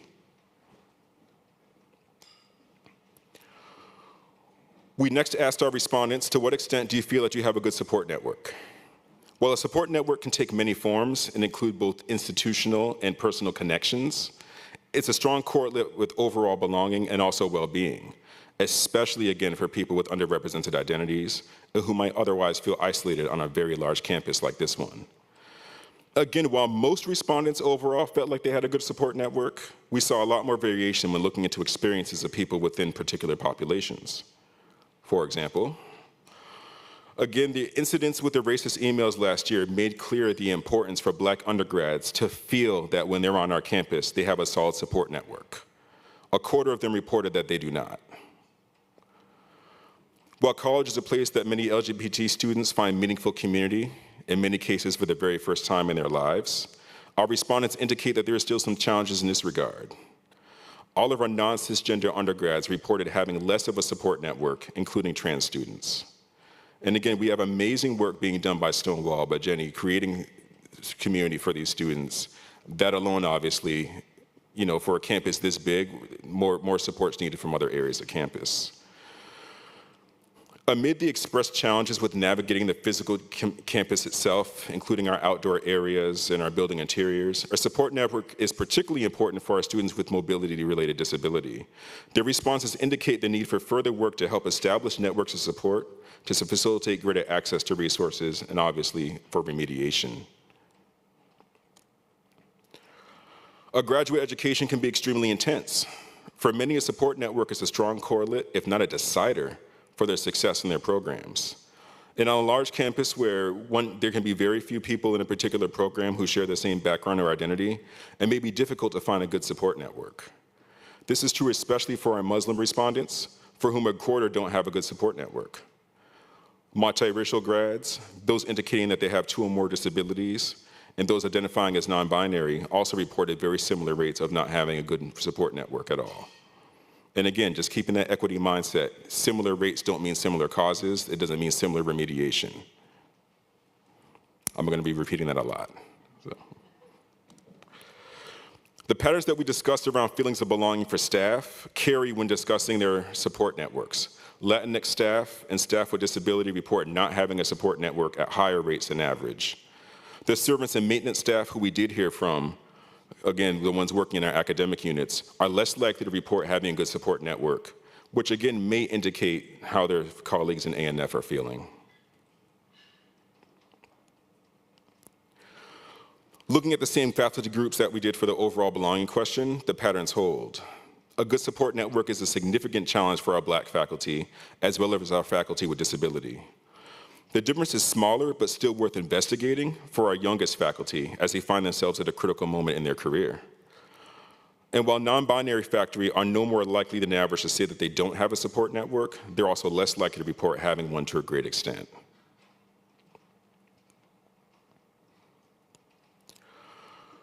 We next asked our respondents, you all, to describe the extent to which you have mentors or role models.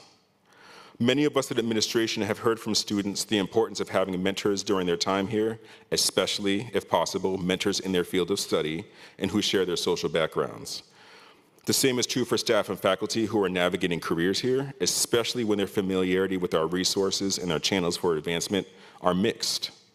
Unlike our students, our employees often spend decades of their lives here, and also their relationship with this university is far more intense with the institution than our students who are here for a shorter time. Across the board, a large number of respondents expressed challenges with mentorship and role models. On average, this was the belonging question that had the highest amount of negative responses, on average, just throughout our entire campus community. While this alone needs further explanation and thoughtful remediation just in general, the challenges are even more pronounced for the most underrepresented members of our community. In numerous large assessments and in conversations, we've learned from Black and Latinx undergrads the challenges that they face in finding mentors and role models. And the survey data, again, bears this out. It's also been difficult for students with disabilities, given their relatively small number of staff, faculty, or even other students who really understand what they're dealing with and who may share their experiences. And it's also a challenge for our trans undergrads, which may relate to similar challenges expressed by our non-cis faculty and staff as well, which you'll see shortly. Our graduate students' responses to the question of role models is a good time to pause and revisit the question I asked at the top. What does it mean to say we? Our graduate students who indicated having disabilities related to mental illness or mental health, as well as our non-binary and gender questioning grad students, express lower rates of having mentors and role models. Such a relationship is especially important given that what we know people to be handling and navigating personally on top of their graduate studies. We also ask grad students to indicate their academic degrees that they're pursuing in our demographic session. Because of that, we know that master's students are far less likely than PhD students to say that they have mentors and role models here on campus. And while this may speak largely to the way that the programs themselves are configured, having a mentor and role model is likely as important for both master's and PhD students, especially when intersecting with underrepresented identities. As discussed at the top of this section, a mentor or role model can be critical as one navigates their career here at UMass, especially for pursuing opportunities for career advancement. The examples here point to significant variations across race, ability, and gender, and an actual work role. A lack of membership correlates with the overall lower belonging that we observe for Black staff and with staff with disability. It also somewhat is stark for our secretarial and clerical staff, especially given the ways that this role intersects with gender. Our non-binary and trans staff could be useful mentors or role models for non-binary and trans students, but the staff responses indicate that these non-binary staff themselves are experiencing challenges in finding some of these supports. So given the trends from the other questions, by now you're probably not surprised by the rates for faculty with disability and Black faculty. The intensity of these differences, however, is quite significant. That might surprise a bit. Again, given the great pressures that one faces when succeeding as a member of a faculty at a Research One university, and how our faculty who are Black and or have disability are underrepresented in these spaces to begin with, a lack of a mentor or role model can be a critical barrier, not just to professional success, but also personal well-being. And we should, of course, remember that not all of our faculty here are on a tenure track. In other data, non-tenure track faculty have spoken to the ways that their relationships with their departments can differ from their colleagues on a tenure track, but the intensity of their roles and their relationships with our students speak to the need for mentorship for their careers as well. And now we come to our final question. Our society was highly polarized when the 2016 Campus Climate Survey was administered, and it's arguably become only more so since. Our campus is made up of people from all over the planet, literally, and therefore we have not been insulated from this polarization. Therefore, we added this question to the 2021 Campus Climate Survey. To what extent do you feel like you can openly share your point of view? To gauge people's relationships with those who they may feel are different from themselves. Find out how much people are interacting across groups, across communities. When we do our next climate survey presentation, I'll present some statistics from another polarization-related question that was added for this survey. So that's a little cliffhanger for next time. Keep you a little bit curious.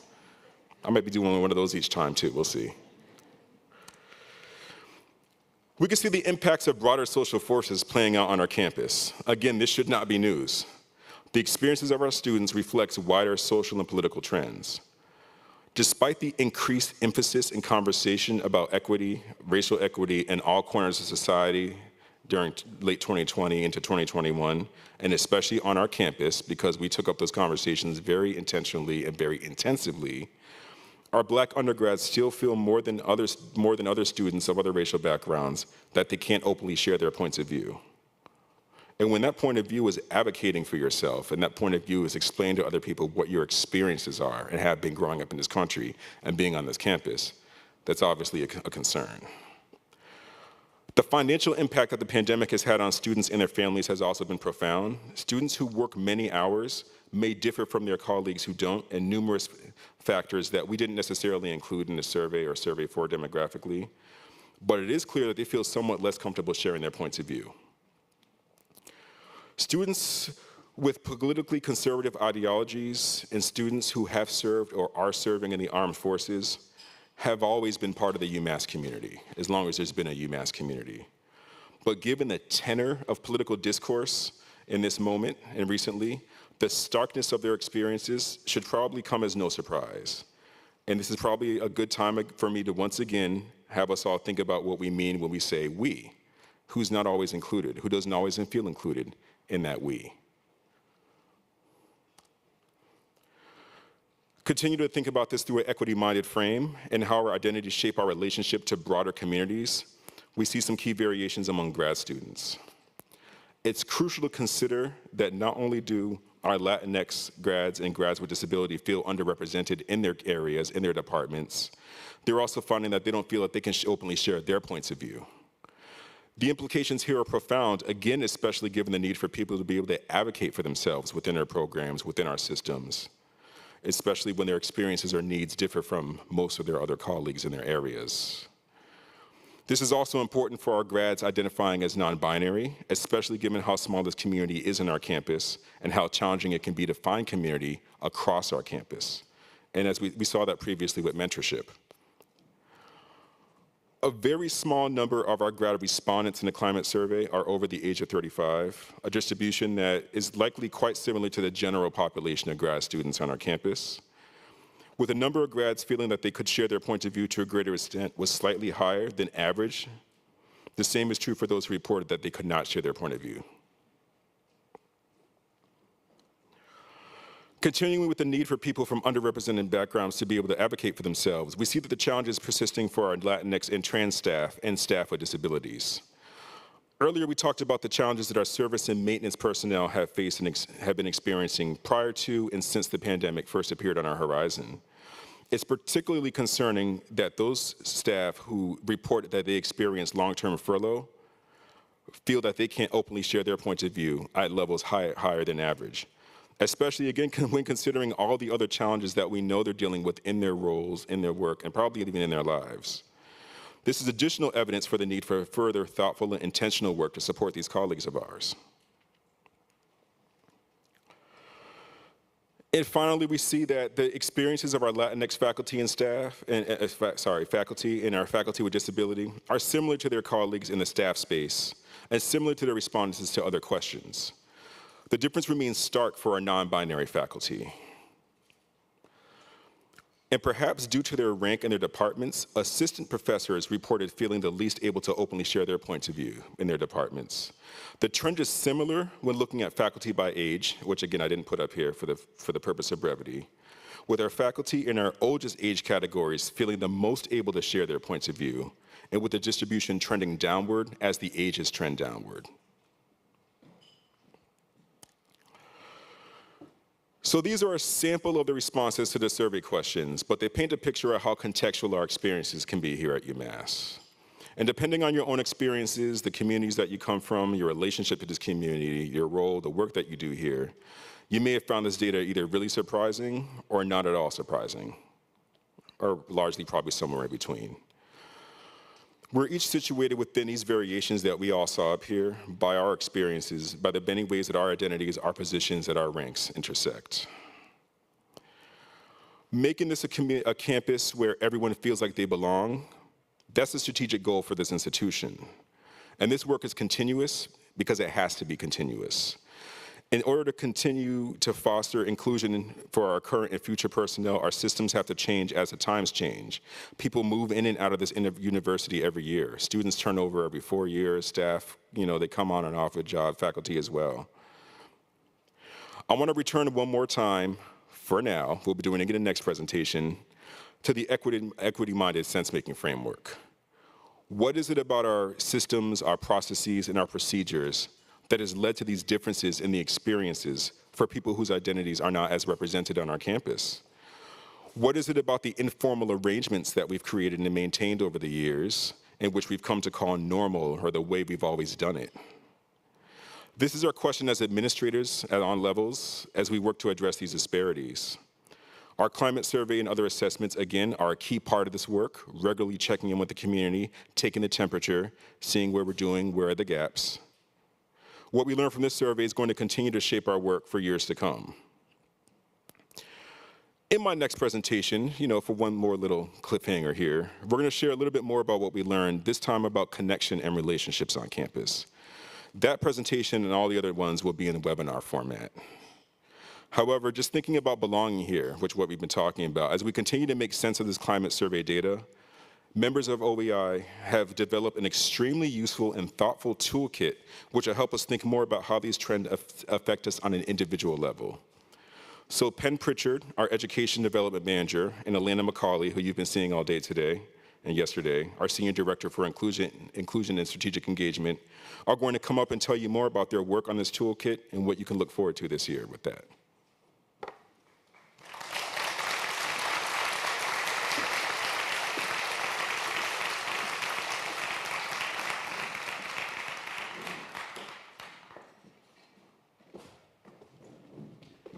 As if you haven't heard enough from me today, I am have the pleasure of joining Penn Pritchard up here to talk about our Campus Climate Survey Engagement Guide, or Toolkit, as we lovingly refer to it in our office.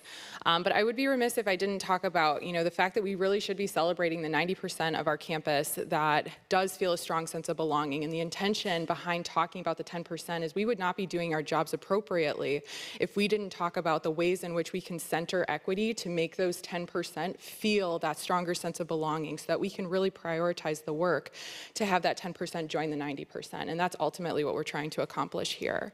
So with the work that Emmanuel and the OAPA, because I actually don't know the acronym, the Office of Assessment and Academic, I'm new here, I promise. So with OAPA and everything that we were able to accomplish with the climate survey, we recognize that not only on our campus, but at institutions broadly speaking, we release dashboards, we release data, and then we let you fend for yourselves, right? And I think a lot of people were waiting with anticipation to understand how we were thinking about this, how we were processing it, and how we could then center these conversations in your communities that you're a part of in your work. So the intention here was to create a toolkit or a guide that would really walk you through the steps of how we're interpreting, how we're trying to communicate and talk about this, but before jumping into action, to sit and reflect on what this data actually means. Oftentimes with diversity, equity, and inclusion work, we hear a challenge or an issue or an incident, and we rush to try and solve without truly thinking of that equity-minded question of how are our systems built, how are these barriers existing, that instead of slapping a Band-Aid on something, perhaps thinking about the larger systemic issues that exist that we can work towards completely eradicating, so that we can have better outcomes for our students, staff, and faculty. So again, we feel as though we're probably one of the first institutions that have released a toolkit to help interpret this data. And the process behind, and the intention behind thinking of it this way, was that it was something that was going to be readily accessible and accessible to all members of our community. I, as somebody who shares a variety of marginalized identities, often read data that is trying to represent a sense of belonging or regarding our climate. And because I see myself in the numbers, I recognize that my experience reading it might not be the same as somebody who's not seeing themselves reflected in those numbers. And so we're trying to create something that if you have, if you see yourself in this data, we recognize and understand that you might be reading this with a particular lens. And those who are just, starting their journey in understanding diversity, equity, and inclusion and social justice might be reading this through a very different lens. And so we're speaking to all audiences when we try to compile this and put this together. So with that, the very talented and creative, as I've introduced them several times, Penn Pritchard will kind of walk you through what we chose to include in this so that we can, again, shared language and common understanding of how we're trying to sit with our reflections, so then we can collectively as a campus move towards action.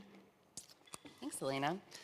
So as Emmanuel said, there's going to be, throughout this engagement plan that we have for sharing the campus climate survey data, there'll be a series of recorded webinars, kind of similar to what Emmanuel shared today. And then along with all of those, there'll be this toolkit that goes with each of the themes. So since that will also be something that's just kind of shared asynchronously, we thought this was a really good opportunity to just sort of walk folks through what you might expect to see here and how you might find it usable. So just wanted to share some of kind of the main points of what you'll see in the toolkits. So there'll always be this piece of Emmanuel's voice. So we kind of lovingly think of this as the Emmanuel Says section. And the goal here really is providing both the rationale of why these questions to get at this particular theme, but more importantly to really speak from a narrative point of view. Numbers are important, but they can be kind of static. They can be kind of distant. What's important to us is not just the numbers themselves, but the stories that they're reflective of. And this is kind of an opportunity to invite you into the stories that we are seeing and kind of interpreting from the numbers. Throughout, there'll also be, obviously we'll just kind of say, here is the data, right? So here's the rationale, here's the why we're asking the questions, here's kind of the story about it.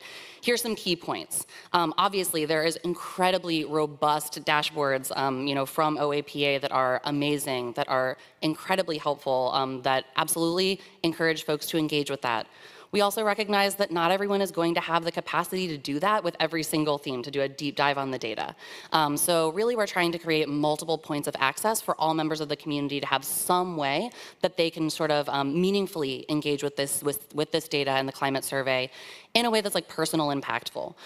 So what we'll try to do in sort of that section of the toolkit is just pulling out some major key findings by demographics. So very similar to what Emmanuel shared today, but even a little bit more brief and just kind of giving some major hits that we want really all folks to know. If you're just sort of like only engaging with this, what are kind of the main things that we want to make sure that everybody is understanding and aware of? And then moving into the reflection questions, this felt like a really important piece because when we're talking about DEI, especially when we're like coming from this data lens, like I said, it can be kind of static. It can be a little bit removed.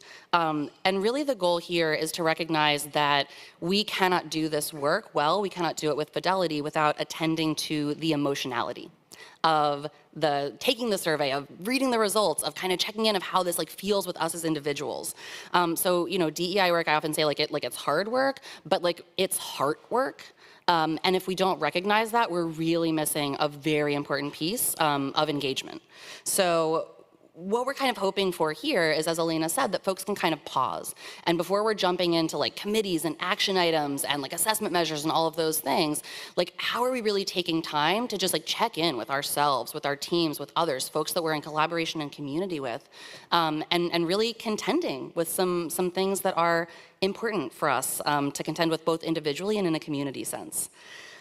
So really with these self-reflection questions, opportunity and invitation there is to be with yourself first. Really think about like, how does this land for you? How do you see or not see yourself represented in these dashboards, in the webinars and all of these things? Also felt really important to honor and hold space for all experiences. So a lot of times in these conversations, we kind of have an idea about who DEI is like for, right? And a lot of times that's the folks who are most impacted by the kind of data that we're seeing. But they are not representative of the whole community. And in order to move on these things and to actually have this really meaningful institutional and cultural change, we need to attune to all voices, and folks need to feel invited to these conversations. So one of the things that you will always see that's going to be repeated, is this kind of offering of like checking in with yourself first of like, before we're thinking about how we think about these things, how we want to talk about them, how do we feel about them? And why? Where is that coming from? And also just recognizing that there's going to be a range of experiences, and specifically holding space for, not just the people who are often centered in these conversations, who honestly are the people who like often need to have them the least, like the people who are not surprised by this data. It's important that we're sharing it for them, but they're not necessarily the folks that we need to be most active in the conversations. In order to have the cultural shifts happen. So really recognizing that there's a variety of emotional experiences that folks may have in engaging with this, and they're all okay, right? Like this is important information for us to have. So trying to like kind of create an opportunity for people to do that reflection and to really get centered in themselves before they're trying to engage outside of that.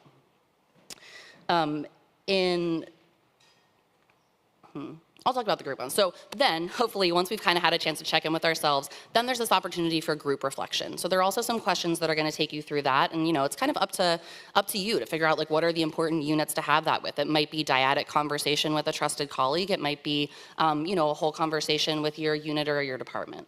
But the goal there is really to create some shared language and come up with a shared vision. So whenever I'm kind of working and doing like strategic planning for cultural change, we can't start with like the strategic plan and the action items. Like it has to begin from this place of having vision setting and creating like collective intentions. If we don't do that, like we won't know what we're moving towards, right? Like if you don't have that North Star of like what is our shared vision, we can't create action items that are going to move us closer to that. So this is an opportunity to come together with folks in your kind of closest units and begin to develop some of that collaborative vision and intention to then frame future action, which we absolutely want action. We just don't want to skip the steps that are going to lead to meaningful, sustainable, impactful action. So another thing that you'll find in the toolkit is just kind of pulling out some important ideas. From an education standpoint, I mean, this kind of serves a couple of functions. Obviously, as Elena said, a real goal here is to create a baseline of shared knowledge and language that we can have to begin to have other conversations. It's really important, from an educator lens to not make assumptions about where people are entering the conversation. A lot of times people who are, opting into spaces like this have a lot of robust knowledge and language to talk about these things, but that's not necessarily representative of everyone that we need to be in conversation and collaboration with. So our goal here as an office is to not assume that people have heard these things, that folks have had access to learning about all of these topics that they might need to be able to understand and engage in these conversations. So in this first toolkit, some of the things that we felt spoke to a sense of belonging were ideas around like intersectionality, belonging, and inclusion. So as you see these toolkits roll out, there'll be sort of these major concepts that are related to whatever that theme is. Also really wanting to, I know what I was going to say. Just really thinking about having a foundation of that shared language so that we can have what the Glenn Singleton wrote an amazing book on courageous conversations. And part of having those courageous conversations is being able to have shared language that we can use to have that kind of a dialogue. And then kind of finally, another thing that you'll always see is opportunities for continued learning and engagement. So there's a lot of different ways that people learn. The goal here is really to try to create access points for everyone. So, we'll try to really engage with a lot of different multimedia resources. You'll see things like, articles, videos, podcast episodes, like little essays and things like that, that hopefully provide, again, like a really accessible entry point that's not necessarily like an academic deep dive. If you want that, I'm all about it. Those will also be in there, but we don't want that to be kind of the only opportunity that folks have to begin to engage with this kind of content. So in addition to that, sort of opportunities for independent exploration, we'll also use that space to highlight kind of opportunities for like more synchronous engagement, whether through, just kind of different things going on campus and like the wider campus community, which we absolutely invite information and collaboration on. If there's something that should be highlighted, please share that with us. And we would love to use this platform to be able to kind of amplify that. And then also we're going to be within our office developing just like some different synchronous programming to go along with each of those themes. That is kind of still in development, so stay tuned. But we do want to have a lot of opportunities, not only for like kind of direct instruction like this, where it's just a little bit more like talking at people. I can just speak for myself. I'm really interested in creating spaces where we're actually really engaging in small group dialogue and doing more of that kind of facilitation. Not in this just kind of free-for-all, like town hall, what do you think, what do you feel kind of a way, but in a really thoughtful, strategic way of like, let's engage deeply with like a particular resource and kind of unpack it conversationally in order to build that kind of connection and trust. And that's pretty much what you'll see in the toolkit. And the last thing that I will just say is that it's really important that any education that we're providing is responsive. I am new to this institution, right? I can only be responsive if I know what I'm responding to and who we are responding to as an office. So with that kind of spirit, just really want to affirm that feedback is a gift. And we really welcome that. And that would be so helpful to us. So this is going to be ongoing. I anticipate and hope that these are just going to get stronger as they continue to roll out over the course of this year. And anything that you can provide to us in terms of feedback and telling us what are your needs, what are your wants, and how can we attune to them will be incredibly helpful in creating this ongoing series of toolkits that will hopefully lead you to be able to engage with this climate data in a way that's personal, meaningful, and impactful for both individuals and the wider community. Thanks. I'll turn it back over to Elena. Really quickly, I just wanted to highlight this. Thank you, Penn and Emmanuel. I just do want to highlight a couple of pieces with the toolkit before we move on to the next session, one of which is our campus reporting option. And you'll see it in the toolkit. It says take action, reporting options. We have a QR code. This will be accessible in print. We also will be posting this online with our toolkit or with our dashboards as they're released. So you'll have all of the links embedded into the web version. So folks who are viewing this via live stream will have access to that on the dashboard that is associated with our campus climate survey results. But this is an opportunity for us to then measure and assess, trends that exist across campus. Are there particular needs as it relates to our faculty or to our staff or a particular college or school or executive unit, and ways that we can continue to be proactive in terms of our outreach and our education initiatives. So that is something that I wanted to highlight and prioritize. But thank you to everybody. I think Emmanuel told me I have to press the thank you slide. So thank you to everybody. I know that this was probably one of the conversations that hits the heart a little bit more, especially if you're new to these conversations on our campus. But I hope that you've all been able to learn something and take something away. I know that they are currently bringing out lunch. We are going to pause briefly for lunch. We have about 35 minutes until our next session begins at 11:45, but take this opportunity, use the washroom, make connections, conversation, and hopefully enjoy good food. I think we got a good one today with UMass Campus Catering, so we're very excited. But thank you all so much for our morning programming. We'll return after lunch.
make that smaller with the notes bigger? So I can make it so that it's start that big. Yeah. Oh, that's good. That's perfect. Yep. Can I see? So, can we just take it off the big monitors for a sec?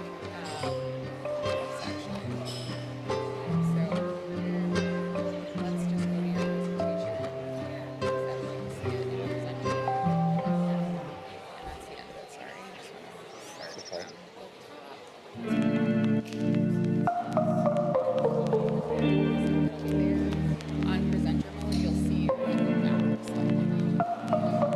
Right, so how do we... On that screen, the notes will be here, but you'll just navigate through that. So where do the notes, where are the... Because it's not linked right now, you can't see it. Oh, I see. No, I just want to, so you're doing the introduction already. Yep. So- Once I get to this slide, Yep. I am going to slide 3, when I'm turning to. Okay. Slide 3. Yeah, so slide 3, I'll be still up here, and I'll say, I'm going to turn the first section of this presentation to, should I say Yeah, yeah. So, I guess I'm still a little confused. How do I move through? So it will be, so once you're again, it's because it's not plugged in. You Right. can't see, but once you're in, you can navigate Okay. slide by slide here, Yep. and then you will see that. You won't see this. That will be up here. So, I'm going to see this. This is what I'll see. And this is going to be there. This is going to be up on this big. Yep. So what's on? Nothing. In a second. Okay. Does that make sense? Yeah, it does. And you should have enough space. You'll still have to like scroll through for some of the longer ones that I know you have. Yep. But Yeah, that's fine. Okay. All right, great. Thank you. Perfect. Thanks very much. I'm excited. Yeah, I'm very excited. All right, I'm gonna put this back up.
give folks a few more minutes to find their seats. We're going to get started with our program in about another minute here.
Welcome back. We're going to begin with another conversation, United Against Hate. So I have the pleasure of introducing our last panel for the JEDI Conference, and I'm going to start introducing our panelists one by one before I set the stage for our next conversation. So first, let me introduce Steve Breslow. And again, hold your applause until all panelists are on stage. But Stephen H. Breslow is an assistant United States attorney in the Springfield branch of the U.S. Attorney's Office for the District of Massachusetts. He has served as a federal prosecutor in the Department of Justice for 21 years, including in the Eastern District of New York from 2001 to 2006. He has investigated and prosecuted a wide range of cases, including federal hate crimes, offenses involving sexual exploitation of children, public corruption, financial frauds, violent crimes, and narcotic offenses. He is a graduate of Cornell University and the University of Virginia School of Law. Next, Greg Dorchak. Gregory Dorchak is an assistant U.S. attorney in the Civil Rights Unit of the U.S. Attorney's Office for the District of Massachusetts. Prior to coming to the U.S. Attorney's Office in 2015, Greg enforced fair housing for the U.S. Department of Housing and Urban Development. Greg earned a PhD in communications from the University of Massachusetts Amherst, and earned his JD from Northeastern University School of Law. Casey Anderson. Casey Anderson is a special agent in the Boston Division of the Federal Bureau of Investigation. Prior to joining the FBI, Special Agent Anderson received a PhD in the field of ecumenics Special Agent Anderson has a long history of working in the field of civil rights and has previously employed by a state university in an equity center where he conducted civil rights compliance reviews, investigated civil rights complaints across the college system, and provided training and instruction to administrators, faculty, and students related to civil rights issues, the Americans with Disabilities Act, and promoting accessibility and equity on campuses. Our very own Tyrone Parham. Tyrone A. Parham has been the Assistant Vice Chancellor and Chief of Police at the University of Massachusetts Amherst since January 2016. He received his bachelor's degree in crime, law, and justice and his master's in workforce education and development from Penn State. He is also a graduate of the FBI National Academy.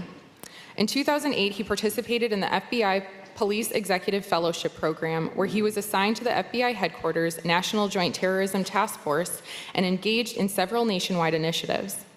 He has had extensive training in police leadership, criminal investigations, emergency management, excessive celebration training, and terrorism.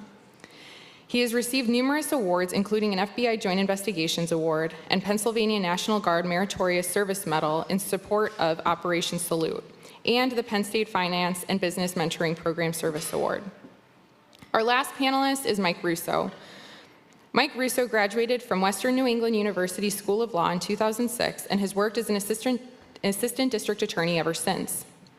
Mike has worked in the Northwestern District since 2011 and now serves DA Sullivan as the Chief of District Courts. In that role, he supervises prosecutors in the district courts in New Hampshire and Franklin County. Additionally, Mike works on the Office of Civil Rights Review Team, the Western Mass Veterans Treatment Court, and supervises U and T visa applications for the office. Please give our panelists a warm welcome.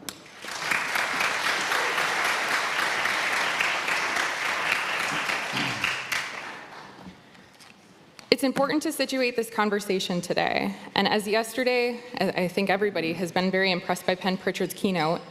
Penn highlighted in our conference keynote yesterday that UMass Amherst does not operate in isolation from what is taking place in the broader context of our localities, national and international contexts. We've seen all too often how individuals filled with hate have unleashed horrific violence on marginalized communities.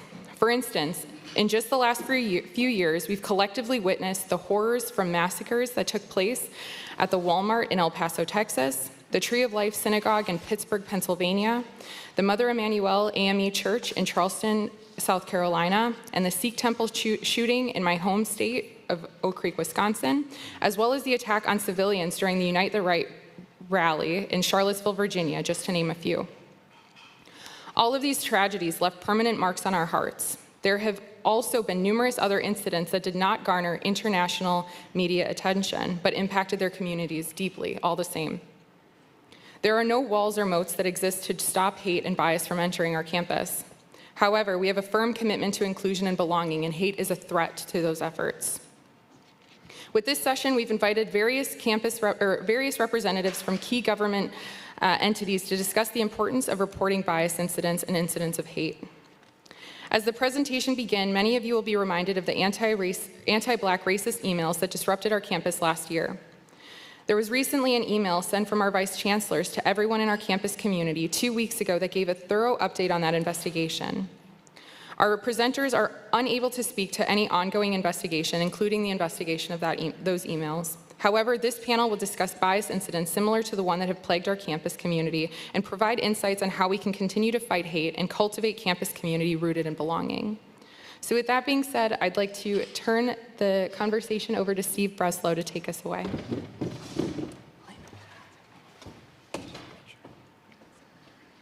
Okay, great.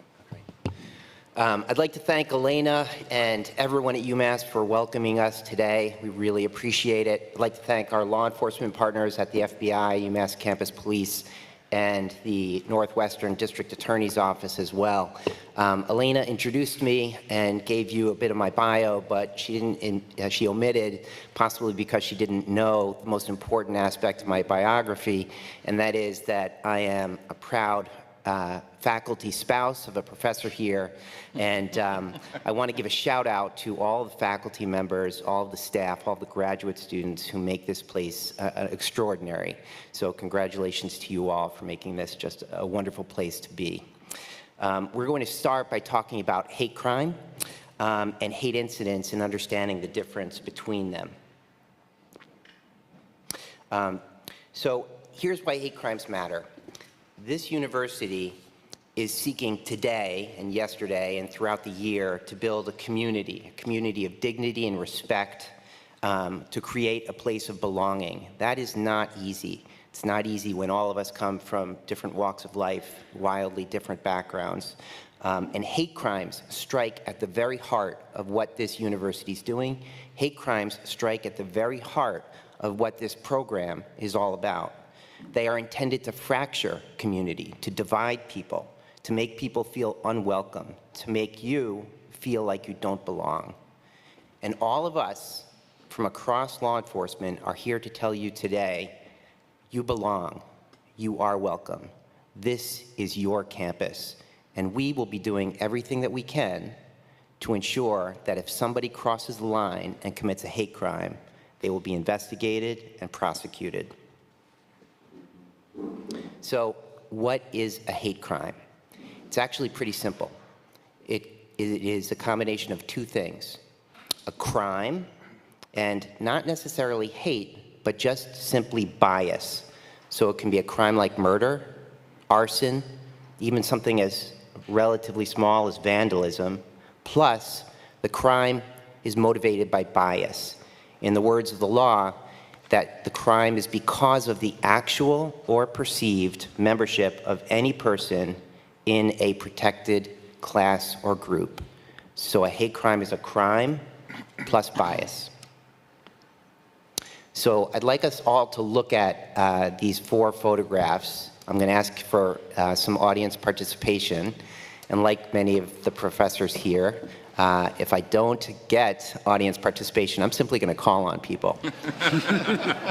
So I'd like to take a look at these 4 photographs and ask yourselves, which is hate speech, which is a hate incident, and what is a hate crime that Mike's office or my office could prosecute. So take a moment to look, and when you've identified what you think is hate speech, raise your hand. Okay, back there with the glasses. So that is such an academic thing to do. Okay, so the bottom right is a circle with an A in it. That's an anarchist symbol. It's a common symbol for the anarchist movement. Now I'm going to ask you again, what do you think is hate speech of these, and which might be a hate crime? Yes?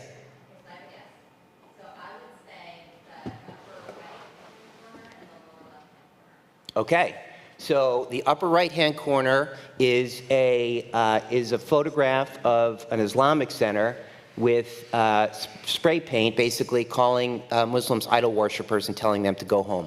That is very clearly a hate crime. It's vandalism. That is the vandalism of a piece of private property, the Islamic Center, and it's clearly motivated by hate. Correct. Let's turn to the second item that our questioner identified, and that is a building, and it says "Die Jews," and there's 2 swastikas.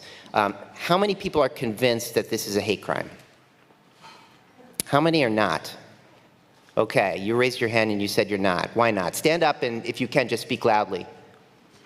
I don't think technically it's a crime because, I mean, it's vandalism, but I don't think it rises to the same level of crime as the one on the right. Okay, so the message, the bias is the same. That's a great answer. The bias is the same. The unique part of this, what distinguishes the Islamic Center from this shed, is that we don't know the owner of the shed. So if the shed sits on synagogue property, or frankly anybody's personal property except for the person who wrote the message, that's vandalism plus bias, that's a hate crime. But if that shed is sitting on the property of the author of that message, that is simply speech. What about the white supremacist rally above? Who thinks that's a hate crime? Yes. Stand up and just speak out.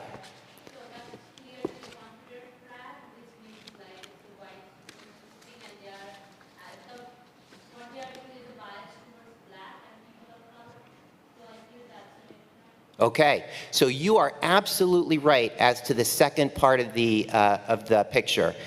The bias is clear. This is white supremacy. It's a Confederate flag. It is racist. There is no two ways about it. But what they're doing, if they're simply marching down a public street, say with a permit, what they're doing is completely legal in the United States. They are engaging in their First Amendment protection. So we talked about bias. The bias has to be directed towards what we call protected classes, we meaning the state and also the federal government. And these are the protected classes. They're very broad. They cover a huge amount of most of us. Race, color, national origin, religion, sex, gender, sexual orientation and gender identity, disability, and even in a housing context, familial status. What's important here is that the defendant has to target the crime because of any person, the protected nature of any person. So the defendant has to select any person because of the protected nature of any person. And the person that the defendant is selecting does not have to be the source of the bias. So the defendant need only target one person, not a group, not part of a group. It can be a simple individual.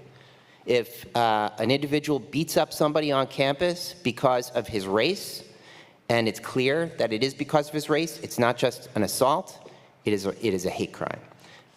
The defendant's perception may be incorrect. So for example, and this has happened, there have been violent attacks towards members of the Sikh community. People think that because the Sikh people wear turbans, that they are Muslim. They have a bias against Muslims. They're attacking somebody who is not Muslim. That's still a hate crime because we have a crime plus bias. The defendant need not target anybody who's a member of a protected group. So if we have a Black Student Alliance on campus and there's a white member and somebody doesn't like the fact that there's a white member of that Black Student Alliance or a Christian member of the local Hillel group and that person is targeted, that's a hate crime. So why are we prosecuting hate crimes? We're prosecuting hate crimes because the people who commit hate crimes are intending their acts to go way beyond the individual victim. Their goal is to victimize not just the person, but the person's group wherever they may be. So an attack on a Black student here is an attack against that Black student, a racially motivated attack, is an attack against the Black student. It's an attack against Black students at UMass. It's an attack against Black people in Massachusetts. It's an attack against Black people throughout the United States, and it offends us all. And that's why we prosecute those crimes. And because the attack is targeted in that way, the impact of the attack transcends that individual victim. It affects that person's group and anybody affiliated with that group. It can literally send shockwaves across the country. Here are 3 more reasons why we prosecute hate crimes. First, physical attacks in particular, motivated by bias, tend to be far more violent. And prosecuting these types of offenders gets dangerous people off the streets. Fourth, people who commit hate crimes are more likely to commit them again, so they're likely to repeat their crimes, particularly if they don't get caught, and they're more likely to encourage others. So here's how a hate crime differs from so many of the other crimes that we prosecute. For the ordinary drug trafficker or fraudster, they're going to commit their crime, but the last thing they want to do is have anybody find out about it. The last thing they want to do is get caught. A person who commits a hate crime has a far different motivation. They want their crime to be discovered. They want their crime to be known. And in many instances, they want their crime they want themselves to be caught and or killed. So they're doing the crime not for themselves, but for part of a much broader purpose. And we need to interdict that to limit that spread. And lastly, for all these reasons, hate crimes carry more punishment. More punishment generally means longer sentences. Longer sentences generally mean a safer public. So what is not a hate crime? We talked about that a little bit as a group. Many crimes involve members of a protected class, but their membership of the group is not the cause of the crime. So for example, a professor, female professor, assaults her own spouse, another female. The victim's sexual orientation is not part of the crime. They might have been suspecting an affair, might have been a marital argument. The victim's sexual orientation is not part of the crime. That's an ordinary crime, not a hate crime. Similarly, and this is something that we talked about when we had our brief question and answers, much of today's speech may be hateful, offensive, even hurtful to us, but it doesn't amount to a crime. It doesn't amount to a true threat, for example. So that rally, that KKK rally, that white supremacist rally, deeply offensive, deeply hurtful, causes real pain, causes real division in a community, fully protected by the Constitution of the United States. So the First Amendment is that part of the Constitution that protects that rally. It provides us all with very important guarantees, things that we do every day, probably without realizing that we do them. We freely exercise our religious beliefs. We assemble peaceably, like here. We enjoy freedoms of speech and the press. We have a student journalist here. The freedom of speech is broad, and it covers the right to speak hatefully, offensively, and hurtfully. But here's what the First Amendment does not cover. It doesn't cover crime, including hate crime. There are limits. So it doesn't cover conspiracies and plans to commit violence. So if two white supremacists are planning to commit a crime, to burn down a church, for example, or vandalize a mosque, that's a crime. They don't have to do it. They have to sit together, plan it. Somebody has to commit what we call an overt act, something to move the plan forward, even in a preliminary way, and they've committed a federal crime, a federal hate crime. You cannot use your words to incite violence. That's a crime. And you cannot use your words to threaten to kill or bodily injure another person. That's another federal crime. Now, if you have any questions about what you see on campus, whether it constitutes protected speech, what we might call a hate incident, or a crime, report it. Report it to the University of Massachusetts Campus Police. Call 911. Call the FBI. We've distributed a lot of materials for you, and you'll have all of our contact information. It doesn't really matter who you call, but we want you to call. It doesn't matter who you report to. Report it to an RA. Report it to a trusted, if for the students, report it to a trusted adult, like a professor or an advisor. But do not be silent. Report. So what is a true criminal threat? So there's a part of federal law that criminalizes the interstate transmissions of threats to injure another person.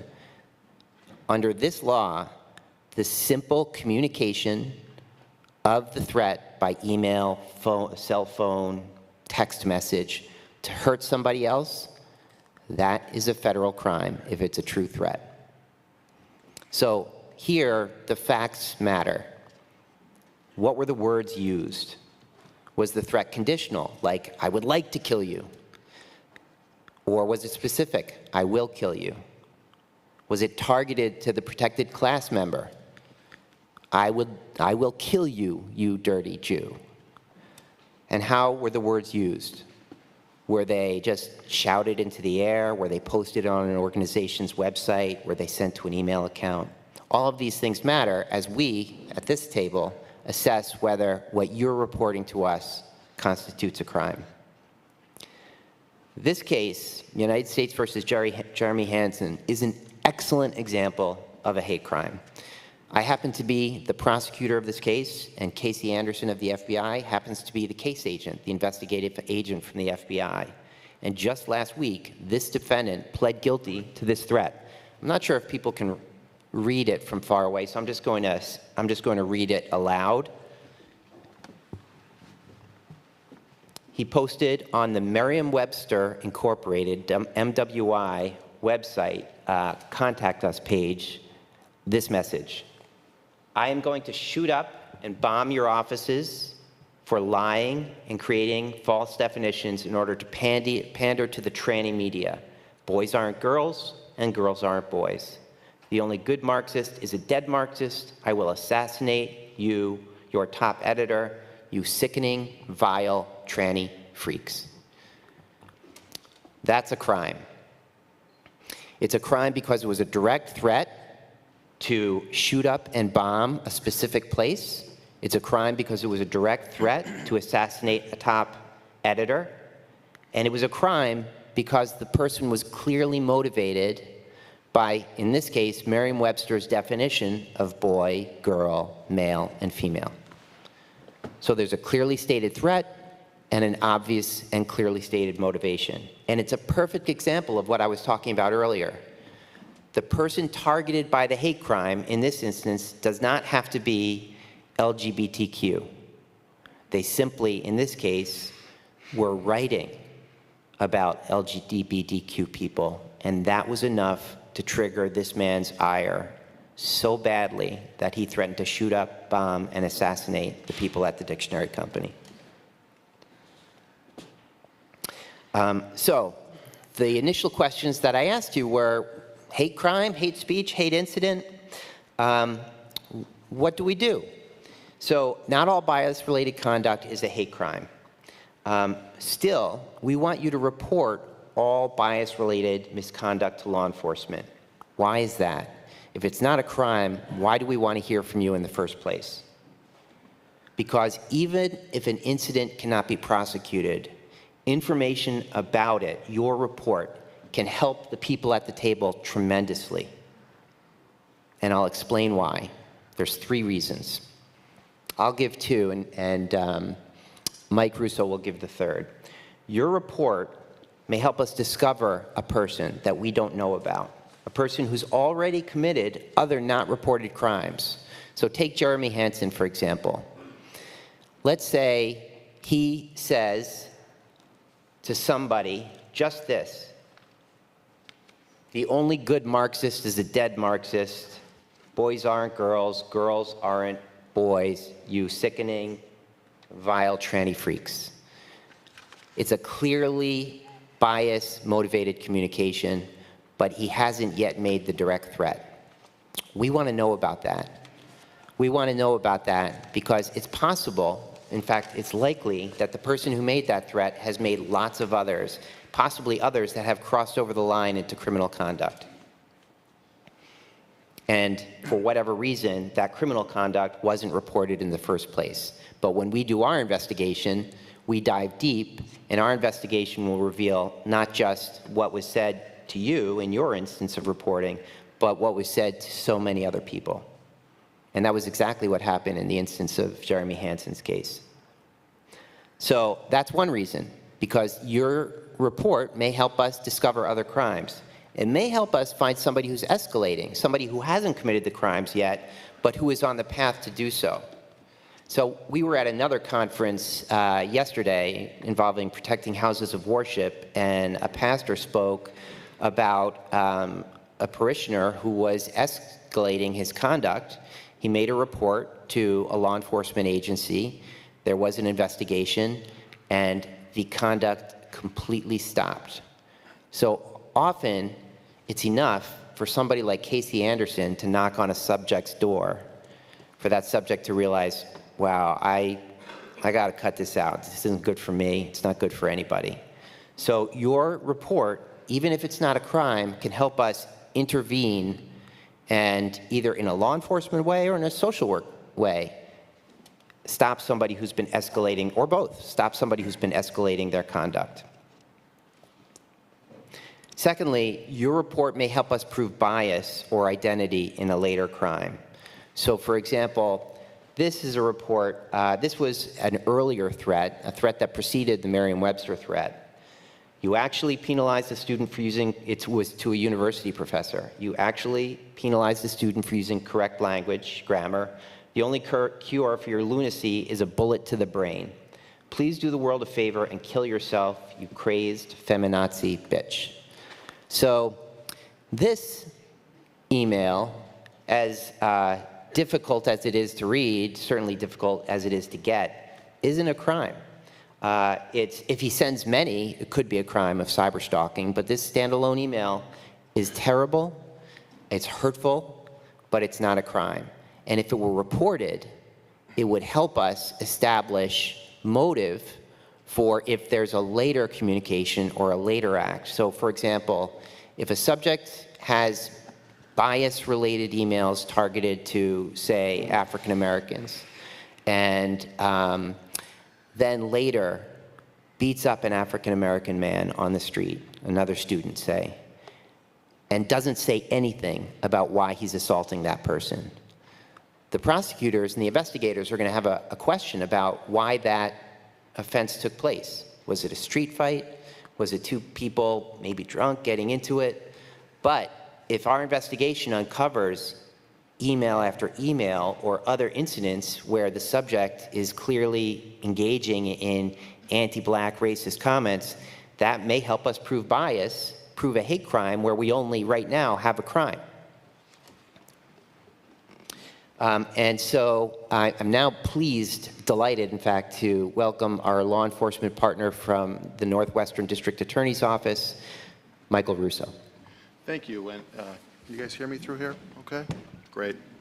So thirdly, you know, your reports help us to recognize trends. And Mike, do you want to get up? Is that better? Perfect. Yeah. Do you want to come in? Do you want me up there? No problem. Just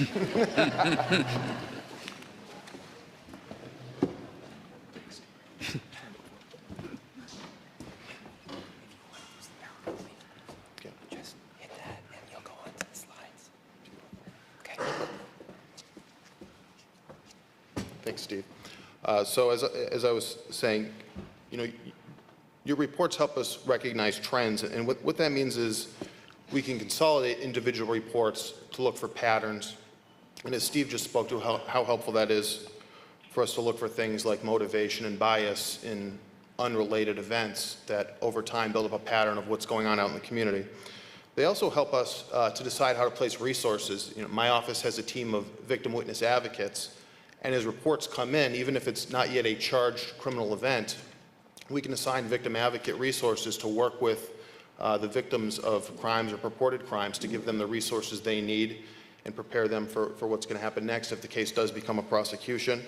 We can also work with local detectives to do further investigation if that's what's required when we first get an initial report.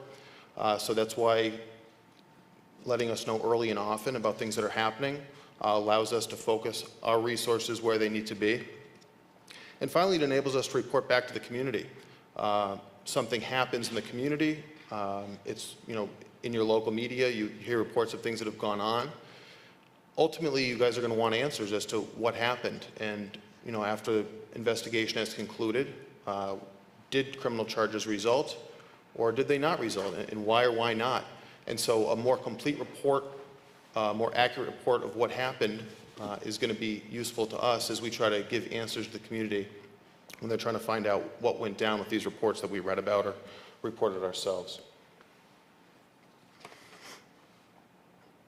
And this slide here just speaks to the sort of two parallel tracks that you see in the law enforcement community. You have local law enforcement, which is your local police departments.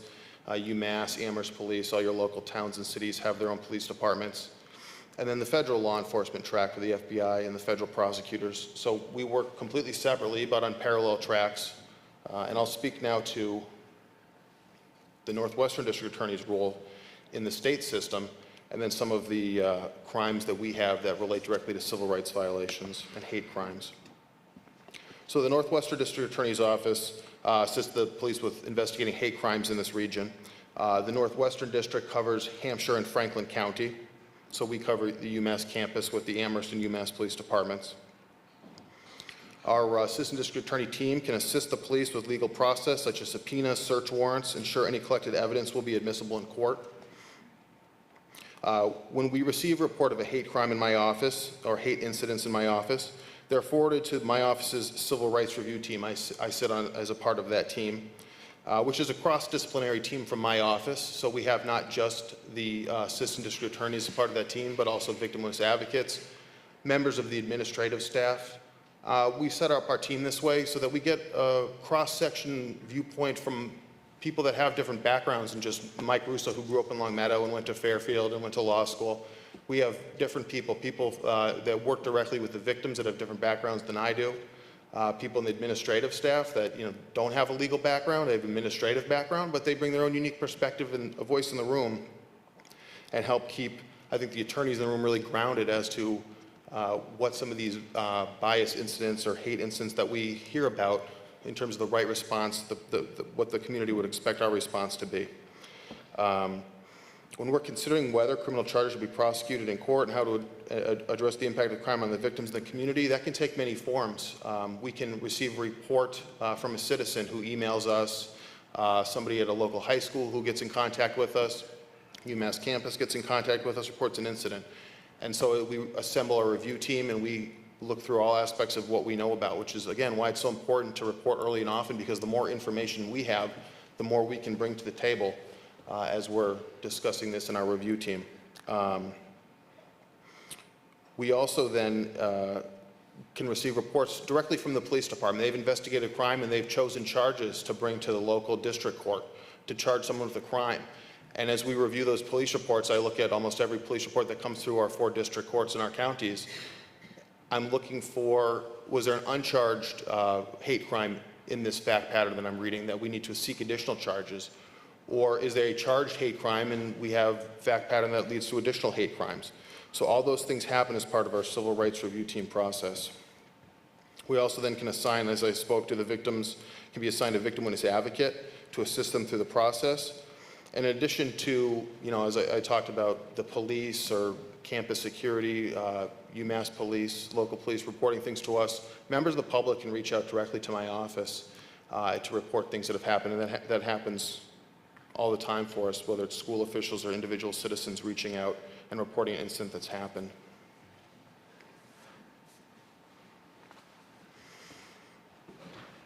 I'm just going to touch on that one real quick. So similar to what Steve said in the federal system, the state system protects the similar expected classes of people based on race, color, national origin, religion, sexual orientation, gender, sexual identity, gender identity, disability, all those things that you would expect to see protected in hate crime statutes are protected in Massachusetts. So I'm going to talk about 3 different ones now. The first one is Mass General Law 26539. That's assault or battery or property damage for purposes of intimidation. So an assault is an attempted or threatened battery. Battery is actually making physical contact with someone. Assault is a threat or attempt to make that happen. And then as you can see here, they're also adding property damage to this statute and for purposes of intimidation. Intimidation is defined as to make someone timid or fearful. And this statute specifically speaks to people that have been targeted because of those protected classes on the last slide as being the people that are protected from this behavior. The protected class must be the reason for the attack. It doesn't have to be the only reason, though. It could even be a substantial reason is not even required, but it has to be part of the reason. And so we're often looking at that. Penalties include jail and prison and restitution for any property damage. So this statute is focused on the identity of the victim in terms of our determination as to whether or not a hate crime has been committed. An example of how this situation can arise in which the identity of the victim is not the sole or only reason, but part of the reason and allows us to charge a hate crime is a case I had in Orange District Court in which my defendant was in a relationship, my victim was in a relationship with the defendant's sister. They were in a romantic relationship and the relationship went south. And so the defendant attacked the victim, and the victim happened to be an African American, and during the attack, the defendant was shouting racial epithets at him. Now, of course, the defendant wants to say, hey, the reason I got into this fight and I attacked this person had to do with the breakup, my poor sister and her broken heart. But because part of what motivated him, it was clear through his language that he used, was the identity of the victim, we were able to successfully prosecute him under this statute for a hate crime. Next is a similar crime, and that's, I'm just going to grab my water here real quick. I'm doing a lot of talking. Sorry about that. And that's, as you can see, Mass General Law 265-37. Use of force or threats of force to interfere with the free exercise of rights. You can see that the violation of constitutional rights statute. This one targets not the identity of the victim, but more that your rights have been interfered with. So no matter who you are, no matter what your identity is, you have the right to do things like vote, travel freely about the land, live in your house, practice a religion you want to practice. And this statute is the one that protects you from someone interfering with, through intimidation and threats, those type of free exercise of your rights. So as you can see with this statute, we're no longer looking at the identity of the victim, but rather we're looking at the identity of the right that's being protected and whether or not someone's interfering with that. And finally, I just want to touch on the hate crime that deals with the destruction of a place of worship. And that's the damage to religious property, burial grounds, schools, and community centers that have a religious affiliation. And again, the damage, as you can see in the statute, needs not to be substantial or permanent. So it's enough if you egg a church. It doesn't, we don't have to prove that it costs X amount of money to clean the church, or the church doesn't need to be burned down. If the reason that the church was egged was targeted because it's a place of worship, and again, we're proving the bias in the person's mind at the time of the crime, then we can prosecute under this statute. And that was, as I spoke to in the beginning, that your reports help us recognize the trend. So I hope that speaks to why additional reporting helps us as we try to build a case for the bias behind why a crime might happen and the reason either targeting the person's identity or the rights that are being protected in those two statutes. So I'm going to turn it back over to Steve at this time. Thank you.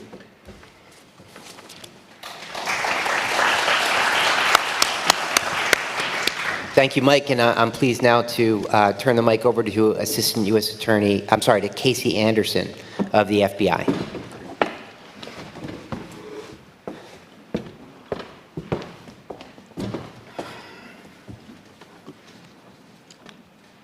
All right, I think I'm jumping ahead. Well, good morning, everybody. Before we get started, first of all, let me find my slide, and then why don't we just take a second and take a breath? I know that this content can be pretty heavy. Everybody up here deals with these sorts of incidents on a very regular basis, and it is something that can become easy to be desensitized to. But I know that seeing the examples of this kind of vile, hate-filled speech or symbols up on screen can be tough for everybody to take. So I do want to acknowledge that this can be a difficult thing to talk about. And we do share the specific wording and specific examples, largely because we have an educational value to it that we think is very important and really demonstrates the type of differences that people need to know so that they can really understand the difference in law enforcement reaction. 42, thank you. That's, perfect, next one. So thank you for bearing with me. Again, I just wanted to take a second to acknowledge that. I'm a special agent with the FBI. My primary role is to investigate civil rights related crimes, and there are some big buckets that determine what is a civil rights related crime. Today I'm going to be focusing mostly on hate crimes, but it is worth mentioning that there are other crimes that are investigated by the FBI Civil Rights Program, including color of law investigations. Those are investigations where an official acting with the authority of the government commits some sort of illegal activity. The most common example, but not the only example, is a police excessive force case. I think it's also worth saying that a major component of the FBI Civil Rights Program are the partnerships we develop. And I just want to take a second to highlight the partnership that is present at this university, because the FBI office in Springfield, Mass. Has an excellent relationship with Chief Parnham and also with the administration here at this university, and that's not the case everywhere. I also want to say that when I'm talking on the next few slides here, you're going to see references to when hate crimes occur. If you have one takeaway from me, it's that I don't want you to feel like you have to make the determination about if something was a true hate crime. We hope you've seen stuff that has educated you a little bit on what those thresholds are, but it's not your job to make that determination. It's our job. Law enforcement, prosecutors, we work together all the time to assess different types of hate incidents and then move forward on cases where a hate crime has occurred. But the information we gain from reports of hate incidents is also critical. And Steve talked a little bit about why that can be the case, and you'll hear some more examples later. But a big caveat going forward is when you see if a hate crime occurred, for you guys, it doesn't matter. If you think a hate crime occurred or if a hate incident occurred and it made you feel unsafe, unwelcome, or you believe it has a broader impact on the community, report it. So I'm not going to talk to you for very long right now. A lot of the definitions and statistics and things that we're going to cover are pretty broad. But I first want to go through what to do when a hate crime does occur.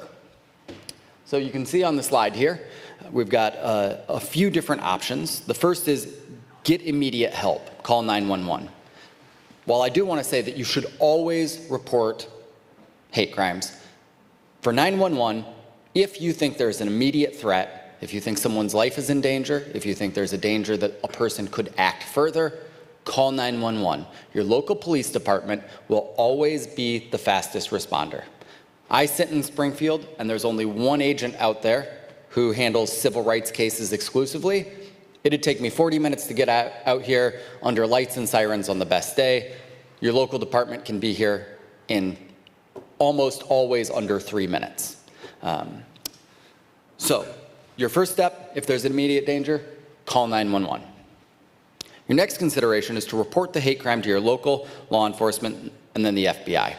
So there are a number of different ways you can do that. The FBI actually has a tip line that you can easily find on Google, and submitting a tip via telephone takes minutes and is routed to the closest FBI office. We also work very hard to develop partnerships that allow for reporting from the local police department up to the FBI. But the only way we can be sure that both of the jurisdictions that are responsible for protecting you hear about those crimes is if you report them to both agencies. Like I said, here we have a great relationship with campus police. There have been numerous incidents that have gotten up to my desk because they were reported by Chief Parham. However, it's always best practice to report it twice. Additionally, there are some extra protections that are provided by non-law enforcement agencies. I'm sure you've heard a lot about how your college is required to provide equitable, safe learning environments for everybody. Reporting it to college faculty or administration is also key because they have a responsibility to address the climate of the college to make sure those sorts of incidents don't interfere with student learning and hopefully prevent them from happening again. For more information on this, you can also look at other DOJ support resources, generally things that are available to communities after a hate crime occurs. And you can find more information on the website www.justice.gov/hate-crimes. I also do want to say that the FBI does have an online tip line. It's also very easy to submit. You just need to put the information in. Generally, you'll get a call back from one of our threat intake centers. You can do that at www.fbi.gov/tips. All right. So our next slide here is the 2020 National Reported Hate Crimes statistics broken down by bias. Some important takeaways from the slide itself are the 8,052 hate crimes targeted approximately 1,126 victims because of bias against that victim's protected identity. 61%, almost 62% were related to race, ethnicity, and ancestry, 20% sexual orientation, 13.3% based on religion, 2.7% on gender identity, and 1.4% on disability, while under 1% was on gender. And these are national statistics, and the broken down data for Massachusetts is pretty consistent with what you see on the board here. In fact, in general, over 75% of hate crimes are committed based on race or religion. And one of the reasons that's the case is because there is such a close connection in the United States between ethnic groups and their religious practices in terms of culture, that churches and religious communities often are a focal point because of the vulnerabilities they have, and also because of what they mean to those communities. The reason I mention that is because one of the things we've seen on college campuses is that student groups for specific races or religions or inclusivity groups often share some of those same importance to the community, and therefore can often be targeted as well. So one of the difficulties we have is that when it comes to determining hate crime statistics, hate crimes are always underreported, always. We know that because the federal hate crime statistics that we put out every year don't come anywhere close to matching the private entities that do surveys for experiences with hate crimes. And also, a lot of the areas where we know hate crimes are occurring, we have no reporting from. So this is an example of one of the more private organizations that's collected hate crime statistics, and it shows the annual reported averages of victimization from 2010 to 2019. So you can see the total number of annual average hate crime victimizations was 243,770. Of those, only 107,850. All right, I'm not an accounting guy. I'm a civil rights guy. So we got white collar agents who do the math stuff. Of that much lower number reported their victimization to police. These other two points show the problem in collecting reporting data, but those first ones, the blue and red, I can do blue and red colors is fine. Those two are the ones I want you to focus on, because the law enforcement response, the usefulness to prosecutions on hate crimes really comes from those reports. And so right there, you can see one of the main indicators for why law enforcement doesn't respond as well to hate crimes as we need to, and a big part is we don't know they're happening. So why are hate crimes underreported? This slide shows different reporting on reasons people have identified that they haven't come forward with hate crimes. The largest category is that they were handled another way. And one of the important things is that there is some sort of resolution that doesn't only assist the victim, but helps the community at large. And there are times where another form of intervention is the better response. But those still need to be reported to law enforcement for some of the reasons that Steve mentioned earlier. We can track patterns of behavior and escalation. We can hopefully intervene before something else happens. So, another takeaway from that is if you do report it to, say, campus administration, please also report it to the local police or to the FBI. That way, we get more information we need to act to keep the community safe.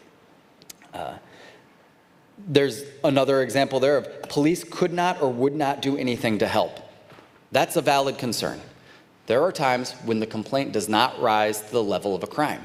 In that case, a law enforcement intervention may be inappropriate. There might be nothing that the police or the FBI can do.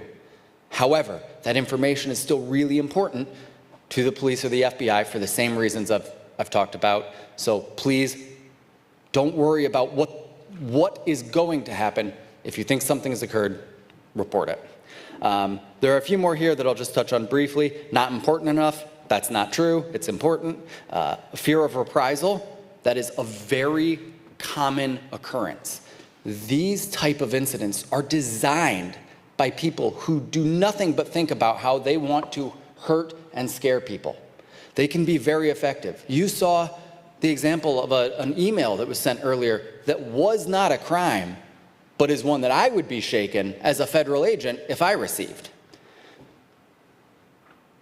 It's a very brave thing to do, to go forward and report one of these incidents, especially if you don't have a relationship with the law enforcement entity you're trying to contact. That's why some of the things we've shown you are things you can do online, still gets us the information we need. But I do hope that you understand there is a giant network of people here who are very passionate about protecting you and protecting your rights. And so even if it's terrifying or uncomfortable, come in and report those incidents. And I don't know what the other is. This is a slide that I didn't build. I haven't seen the direct results from the survey, but they probably should have reported it too. So, all right, so the next part here, we're gonna go pretty quickly through because I think talking about ways to prevent hate crimes is very important. But something like today actually goes a lot farther than just talking through all the possible remedies. Because what we've done is brought together really important stakeholders, people who care about their community, and representatives from all of the response agencies that you may interact with to demonstrate that we want to do something about hate crimes. Actions like that, increased communication, increased community presence, and building relationships will go farther than almost anything else. But I'm going to tell you about a few takeaways that you can do to really take that next step in preventing hate crimes from occurring. The first is recognize hate crimes and incidents. We've talked through some of those examples, but my guess is a lot of people here, if you experienced a hate crime or hate incident or knew someone who was telling you about it, you'd be able to recognize what happened. They are vile, they are disturbing, and it is important that that information gets to the people who need to know about it to intervene. Don't hesitate, report to the police or the FBI. Sounds like I'm repeating myself, but this is the biggest takeaway I have for you today. And again, I'll talk to you a little more later about other examples, things like building trust, but this is the takeaway from this presentation. If you think something's happened, report it. Utilize local and federal resources to support victims and communities. Both the U.S. Attorney's Office and the FBI have robust victim services that anyone who comes forward and is the victim of a case can access those services. So that's a reason why it's important if you've experienced a hate crime to come forward, let us work on that crime, take advantage of those services. But outside of those, there are a giant network of community organizations, of social services providers that interface with law enforcement at all levels or with prosecutors and attorneys at all levels. And one of the things that we can do, that I often do as part of my cases, is help become a liaison to put a victim in touch with a service that is outside of law enforcement so that they can get the help they need to recover from a horrible experience. And this last one is build strong relationships with your law enforcement. We know and we acknowledge that sometimes that is not easy to do. There are a lot of underrepresented communities in law enforcement. If you look up here today, it's all white or African American men. We don't have a ton of diversity sitting up on this stage. So sometimes the police or law enforcement agents that you're going to contact aren't going to look like you. They aren't going to know the cultural backgrounds that you come from. Please come forward anyway. I can attest personally that we want to learn. We want to interact with communities, and we are working very hard to make headways in communities where there hasn't traditionally been a lot of trust. But it can't just be one-sided when it comes to a crime, because we need to know about those crimes. We can do everything in our power to build relationships, but when it comes to preventing future occurrences, what we need is to know that current occurrences are actually happening. So here, just a quick list of the DOJ components that address hate crimes, and many of us are represented today. The Federal Bureau of Investigation is the chief investigative unit that actually works cases on hate crimes. The Civil Rights Division of the Department of Justice supports hate crime cases in a lot of ways, including supporting the investigation and the prosecutions. The United States Attorney's Office the Community of Relations Services, and the Office of the Community Oriented Policing Services. Those last two are just two of the organizations that I referenced earlier that provide other services outside of the law enforcement response. I can't even begin to go through the list of services they provide because we'd be here all day, but it is something where you can always reach out to us for more information. All right, and finally, I just want to highlight one thing. For more information, go to www.justice.gov/hate crimes. You can find a ton of information about hate crimes and hate crime statistics there. It's available in 78 different languages, has excellent examples of cases that have already been litigated and real life examples. And it also provides information for individuals and community organizations that want to do something to help. So with that, I'm going to pass it on to Steve to hand off to our next speaker.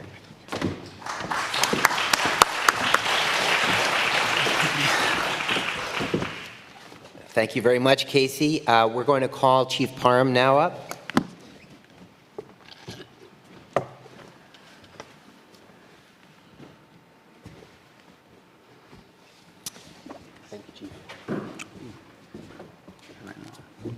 Okay, so glad to be here today. We've been working behind the scenes for about the last month or two on today's preparation. So thank you for having us. As you can see, very, very complicated situations that unfortunately we see way too often. But again, my name is Tyrone Parham. I have the honor and privilege of being the Assistant Vice Chancellor and Chief of Police here at UMass Amherst. This is my 29th year in law enforcement, my last 6 here at UMass, first 23 at another institution. And as we look across the country, the country's never been so polarized, and these amounts of hate incidents and hate crimes, are just, off the charts, particularly the last few years. And unfortunately, the trends aren't going the other way. So I think I'm so glad to be here today as we sort of wind down. I thought it'd be important just to quickly talk a little bit about RPD. We talked about, actually, let me see here. About local resources, as you've mentioned, we've mentioned a few times, and just kind of getting to know us. Our responsibility here at UMass Amherst, again, we've got the bounds of the campus for the most part. We, of course, interact a lot with the Amherst Police and the Hadley Police, as well as the Massachusetts State Police. But for the most part, we have the legal jurisdiction on campus. So, as mentioned today about report. So that reporting would occur to the UMass Amherst Police. Of course, one of the things we realize, we know that here on campus, we have a number of ways to report hate incidents. That could be directly to the UMass Amherst PD. It also could be to the OEI office. It could be to the Dean of Students office. It could be to a professor. It could be to a number of constituents. But ultimately, all of that gets routed to the police, and we then try to sort it out, and we work with all of the offices on the stage. I thought you should know a little bit more about us for those who haven't had interactions, good or bad. We try to have a lot of good interactions and to be presentations where people get to know us better preventively and community-wise. So we have we're authorized for 62 sworn police officers. We have 11 dispatchers, over 200 student employees who work for us in the residence hall security and the residence halls in the nighttime. We have around 80 full-time employees or so. And most importantly, we're 24/7, 365. Some people know that, some people don't, but I highlight that because sometimes people are trying to wait for whatever that perfect moment. I'll do it tomorrow, I'll do it then. They do it not realizing that you can call us when you get home, you can call us at 3 o'clock in the morning. We're wide awake at 3 o'clock in the morning, but people sometimes are hesitant even when they wake up. Say, I should report that, whatever it is.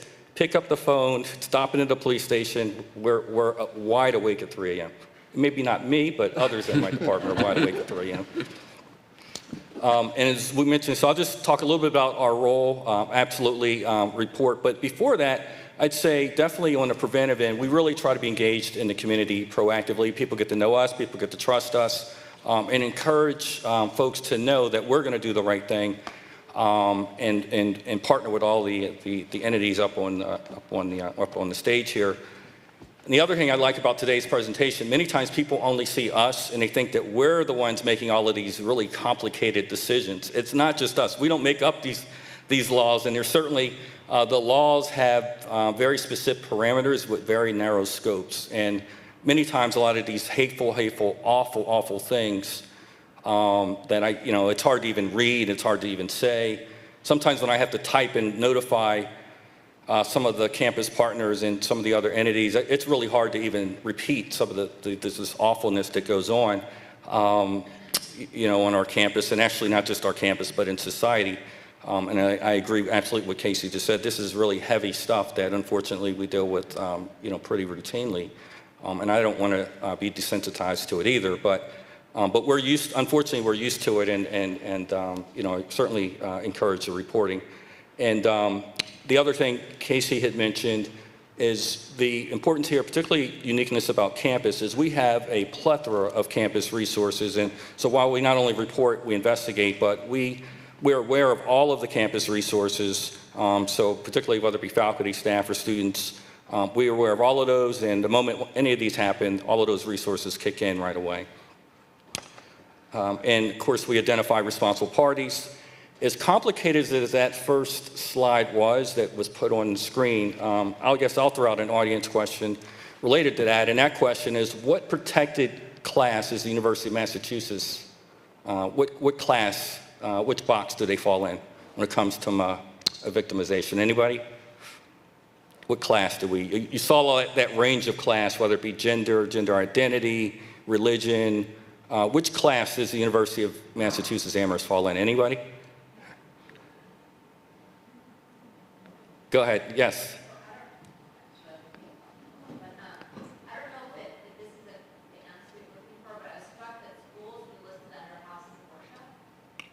Yeah, it makes sense to me, and I wouldn't know why you would say that. Which house of worship do we have here on campus at University of Massachusetts Amherst? I know, very complicated. I don't know that we have a house of worship that's defined as a house of worship here. We could maybe try to expand on. I know we have, for example, a praying room actually in this building. We have the Hillel, although as many of you know, Hillel is actually not part of campus. The Newman Center, for those that looks like it's on campus, not on campus. The long story short, it's kind of a tricky question, and I raise that because, long story short, is the University of Massachusetts Amherst is not a protected class. So when we do have situations, particularly of vandalism, of some of the targeted symbols that, those awful symbols that we saw earlier that may be spray painted or et cetera, on our building, a sidewalk, on a back of a bathroom stall, University of Massachusetts Amherst is not a protected class. So we can't identify, most of the time, those as an actual hate crime is defined by federal or Massachusetts law because, again, UMass Amherst is not a protected class. So many of our situations on campus are indeed like that. So again, just more about us. We're 24/7 resources, I mentioned. We are actively engaged in the community at all times, and we want people to know us, see us. We're always out in the community when there's 99% nothing bad going on, but that 1 or 2% when there are some things that we have to get called for and we get involved with, that people aren't, as in shock when they see us, and that people are encouraged to reach us at any time. And I'd say, too, one of our goals is to really be a part of the community, a part of the fabric. Our staff are always here. I'm always on campus. Most of our staff are always here, engaged in events, including like tonight, for example, there's I think there's an event that CMAS is holding that I know our staff will be at. So we really try to be engaged, and we're part of the community as well. And I think a lot of people don't realize that. They think of us as the police and not engaged in the community, but we're absolutely engaged. And I'd also say for us, we're highly trained. These are really complicated situations, as we've talked about. This slide here actually just shows, these are actually crime statistics that we've reported where we can actually classify these with all of the very narrow definitions as an actual on-campus hate crime. So as you see, 2018, we had 4 acts of vandalism, 2 racial, 1 religious, 1 gender, 1 vandalism in 19 being religious, and 2020, 1 vandalism with it being racial. Again, this would meet the actual crime occurred, and it actually was against a member, specific member of a protected class. While many hate crimes, as we know, very offensive, a lot of hate-filled, but the other part of the investigation is establishing motivation. And I will tell you, as hard as that first slide was earlier, many times we don't know right away whether something's in a hate crime category because we can't determine motivation 30 seconds into a situation. So if, sometimes I shake my head when I'm watching the evening news and newscasters are 30 seconds into an investigation trying to say something's the highlight of the night is the hate crimes have been reported. And if that hate crime happened an hour ago, or whatever the crime was happened an hour ago, and they're reporting that, I absolutely know there's no way, as complicated as these statutes are and as narrow as that scope, there's no way anyone has labeled that with any type of prosecutorial authority as an actual hate crime. So very complicated. The gist of it is to report it, as we mentioned earlier, as a hate incident, and then we will absolutely sort it out. It may not be identified right away as a hate crime. One of the things I will say, because of that, we trained all of our staff to treat everything as if a hate crime, not to minimize, not to turn someone away because something may not be a hate crime, or it may not actually even be a crime itself. But if someone feels unsafe, someone thinks something's out of the ordinary, we absolutely want them reported, and we absolutely want to investigate. And then, I think we've hit on this topic enough, just the importance of reporting. And then I just have here our contact information. Again, we're 24/7. If you haven't met one of our 3 horses, this is our horse Miranda and Officer Liptak. And I think that's all I have for today.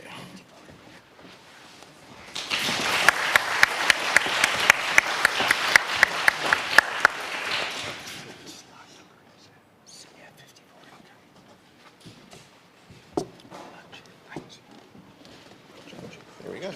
So my name is Greg Dorchek. I am in the U.S. Attorney's Office's civil rights unit, and that doesn't mean I'm just the only well-behaved person in the office. It means when we talked a lot about today about when things rise to the level of a hate crime, that's not only, thinking through the notion of something being criminal isn't the only way that we can redress issues.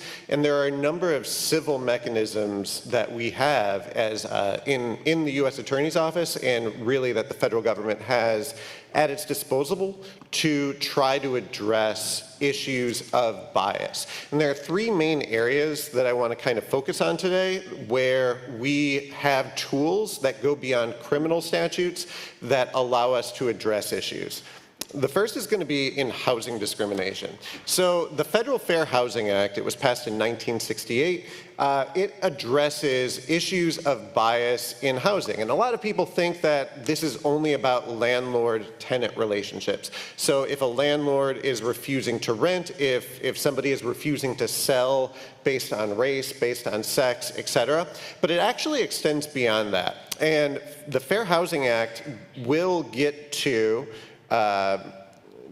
resident upon resident discrimination and harassment and intimidation, interference, when it has to do with housing.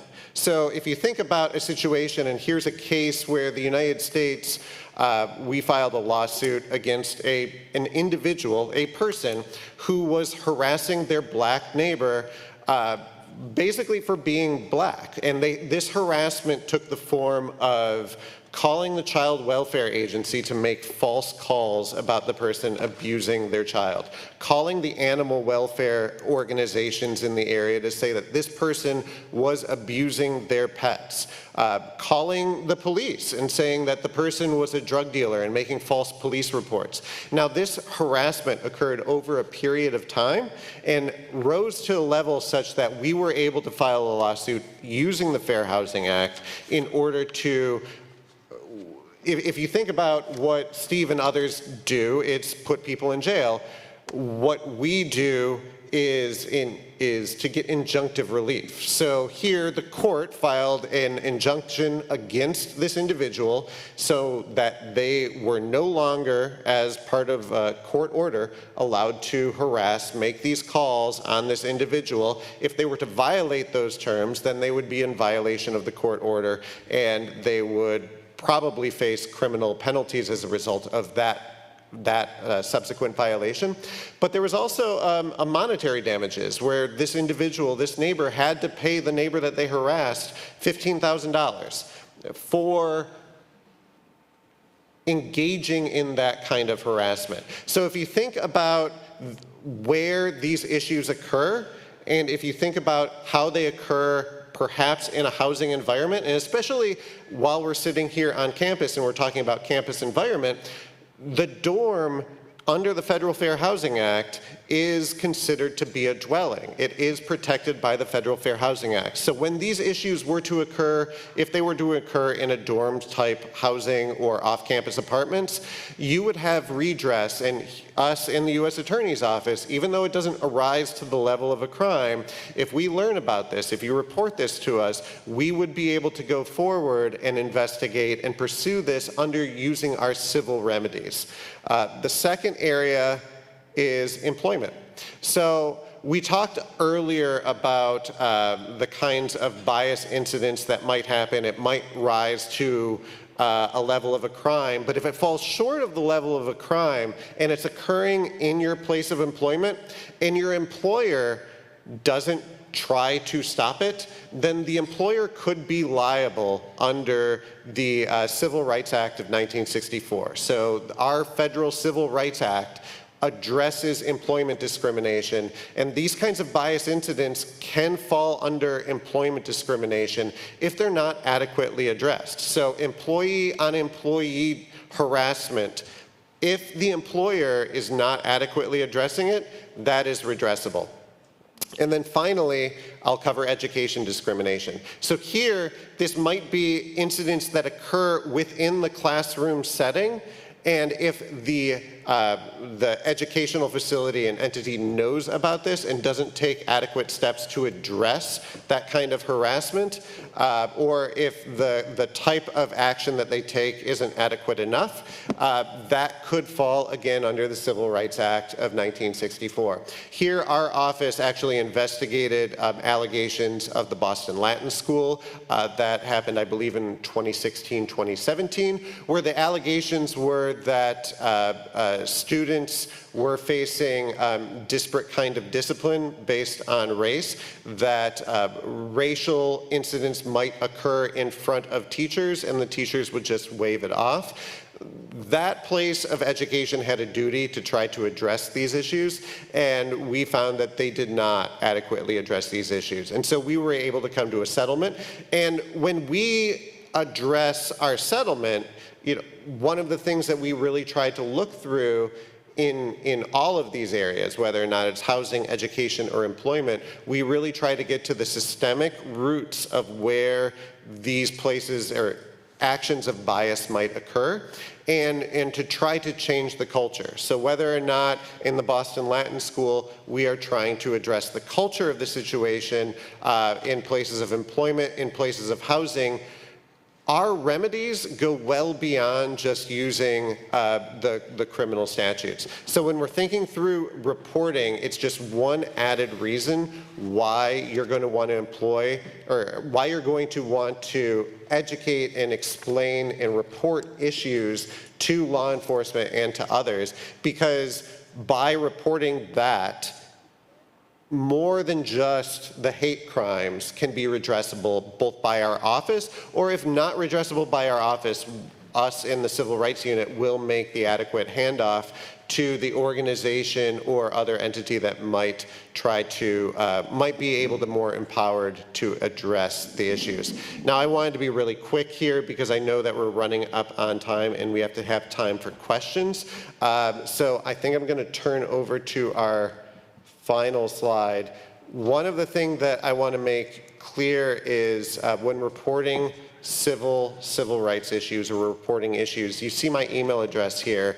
Housing issues, employment issues, education issues, you can report directly to me. Our office, our unit, unlike Steve, who might use Casey and the agents in that relationship, I kind of fill both those positions where I have to both investigate and prosecute our issues. So if you're seeing issues and if you're hearing issues, in addition to the law enforcement officers, the police, the FBI. You can also report issues to us directly in the Civil Rights Unit at the U.S. Attorney's Office, and we'll make sure that the right person hears. Echoing something that Casey said earlier, one of the biggest things to take away is we don't want you to be the filter into whether or not something rises to the level of reporting it or not.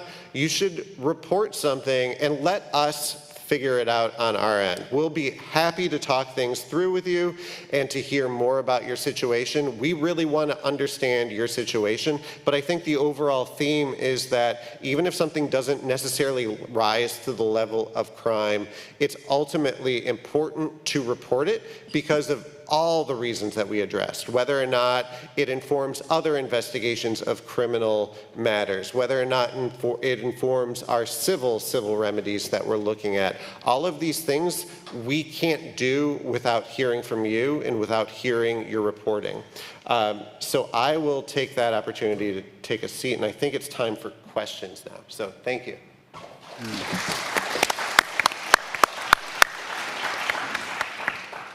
Thank you to our panel. Actually, we're running overtime a little bit, so we're not going to be able to have questions. However, I do want to emphasize that all of the slides that you've seen today as well as yesterday will be available on our website, so you will have direct access to the emails that you see on the screen currently, and we are because they'll still be here, you might be able to have one-on-one questions as an audience. So I do apologize. I know I promised you all questions, but we'll have to move forward. But one of the things that I think is the common thread that every single one of you said was report.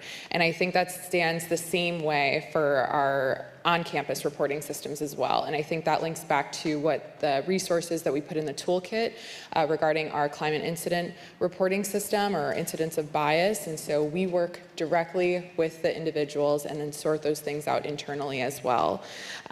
So thank you again. Let's give it up to our final panel of the day. Thank you all. Next, I am going to have Neff, Dr. Walker, return back up to the stage and close us all out.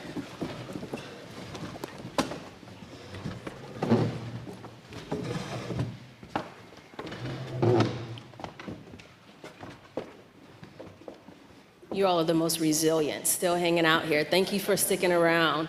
And again, what an amazing 2 days. So let's just give a round of applause for everyone here, everyone who's been a part of this conference for the last 2 days. Thank you for sticking with us. So I understand a few folks may be leaving for class, for meetings. That's perfectly fine. I'm going to make these remarks really, really brief. And I'm going to read from a paper because I don't want to forget to thank anyone. But as we bring this inaugural JEDI conference to a close, I want to thank everyone, all the incredible people that have been a part of this. I want to start by just thanking my staff in OEI, Ebru, Elena, in particular, but also Emmanuel and Penn. I think when I told Elena and Penn, they joined our team 2.5, 3 months ago now. And when I told them that we wanted to put this conference on and we would need their support and we were starting from scratch, I think they thought I had lost my mind. Or they probably wanted to quit, but they're still here. And past your 90 days now, so you're stuck with us. But again, I think I'm most impressed with just their ability to jump in, develop relationships with you all, and begin doing the work immediately. They've never complained to me. They just always pushed and did the work, and I'm very, very thankful for my team because although we are small, I think we're quite mighty. I want to thank UMass Catering, the conference. Yes, applause for the clap for them. I want to thank UMass Catering, Conference Services and Facilities, and Campus Services. Again, this is something that we thought of 3 months ago, and everyone across the campus, again, partners who were able to put on their own sessions, Center for Teaching and Learning, Student Affairs folks, everyone just jumped in and said, okay.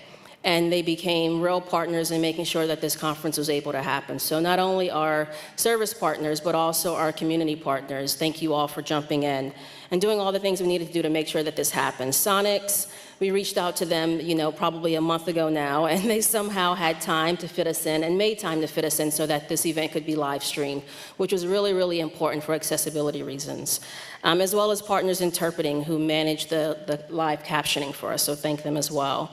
A job well done to our speakers, invited guests, and campus collaborators for providing educational resources and spaces that focus on belonging at UMass. This is just one event. If you look at our website, you'll see many other events that are taking place today, that have already taken place this week, but that are taking place for the rest of the week and beyond for the rest of the academic year.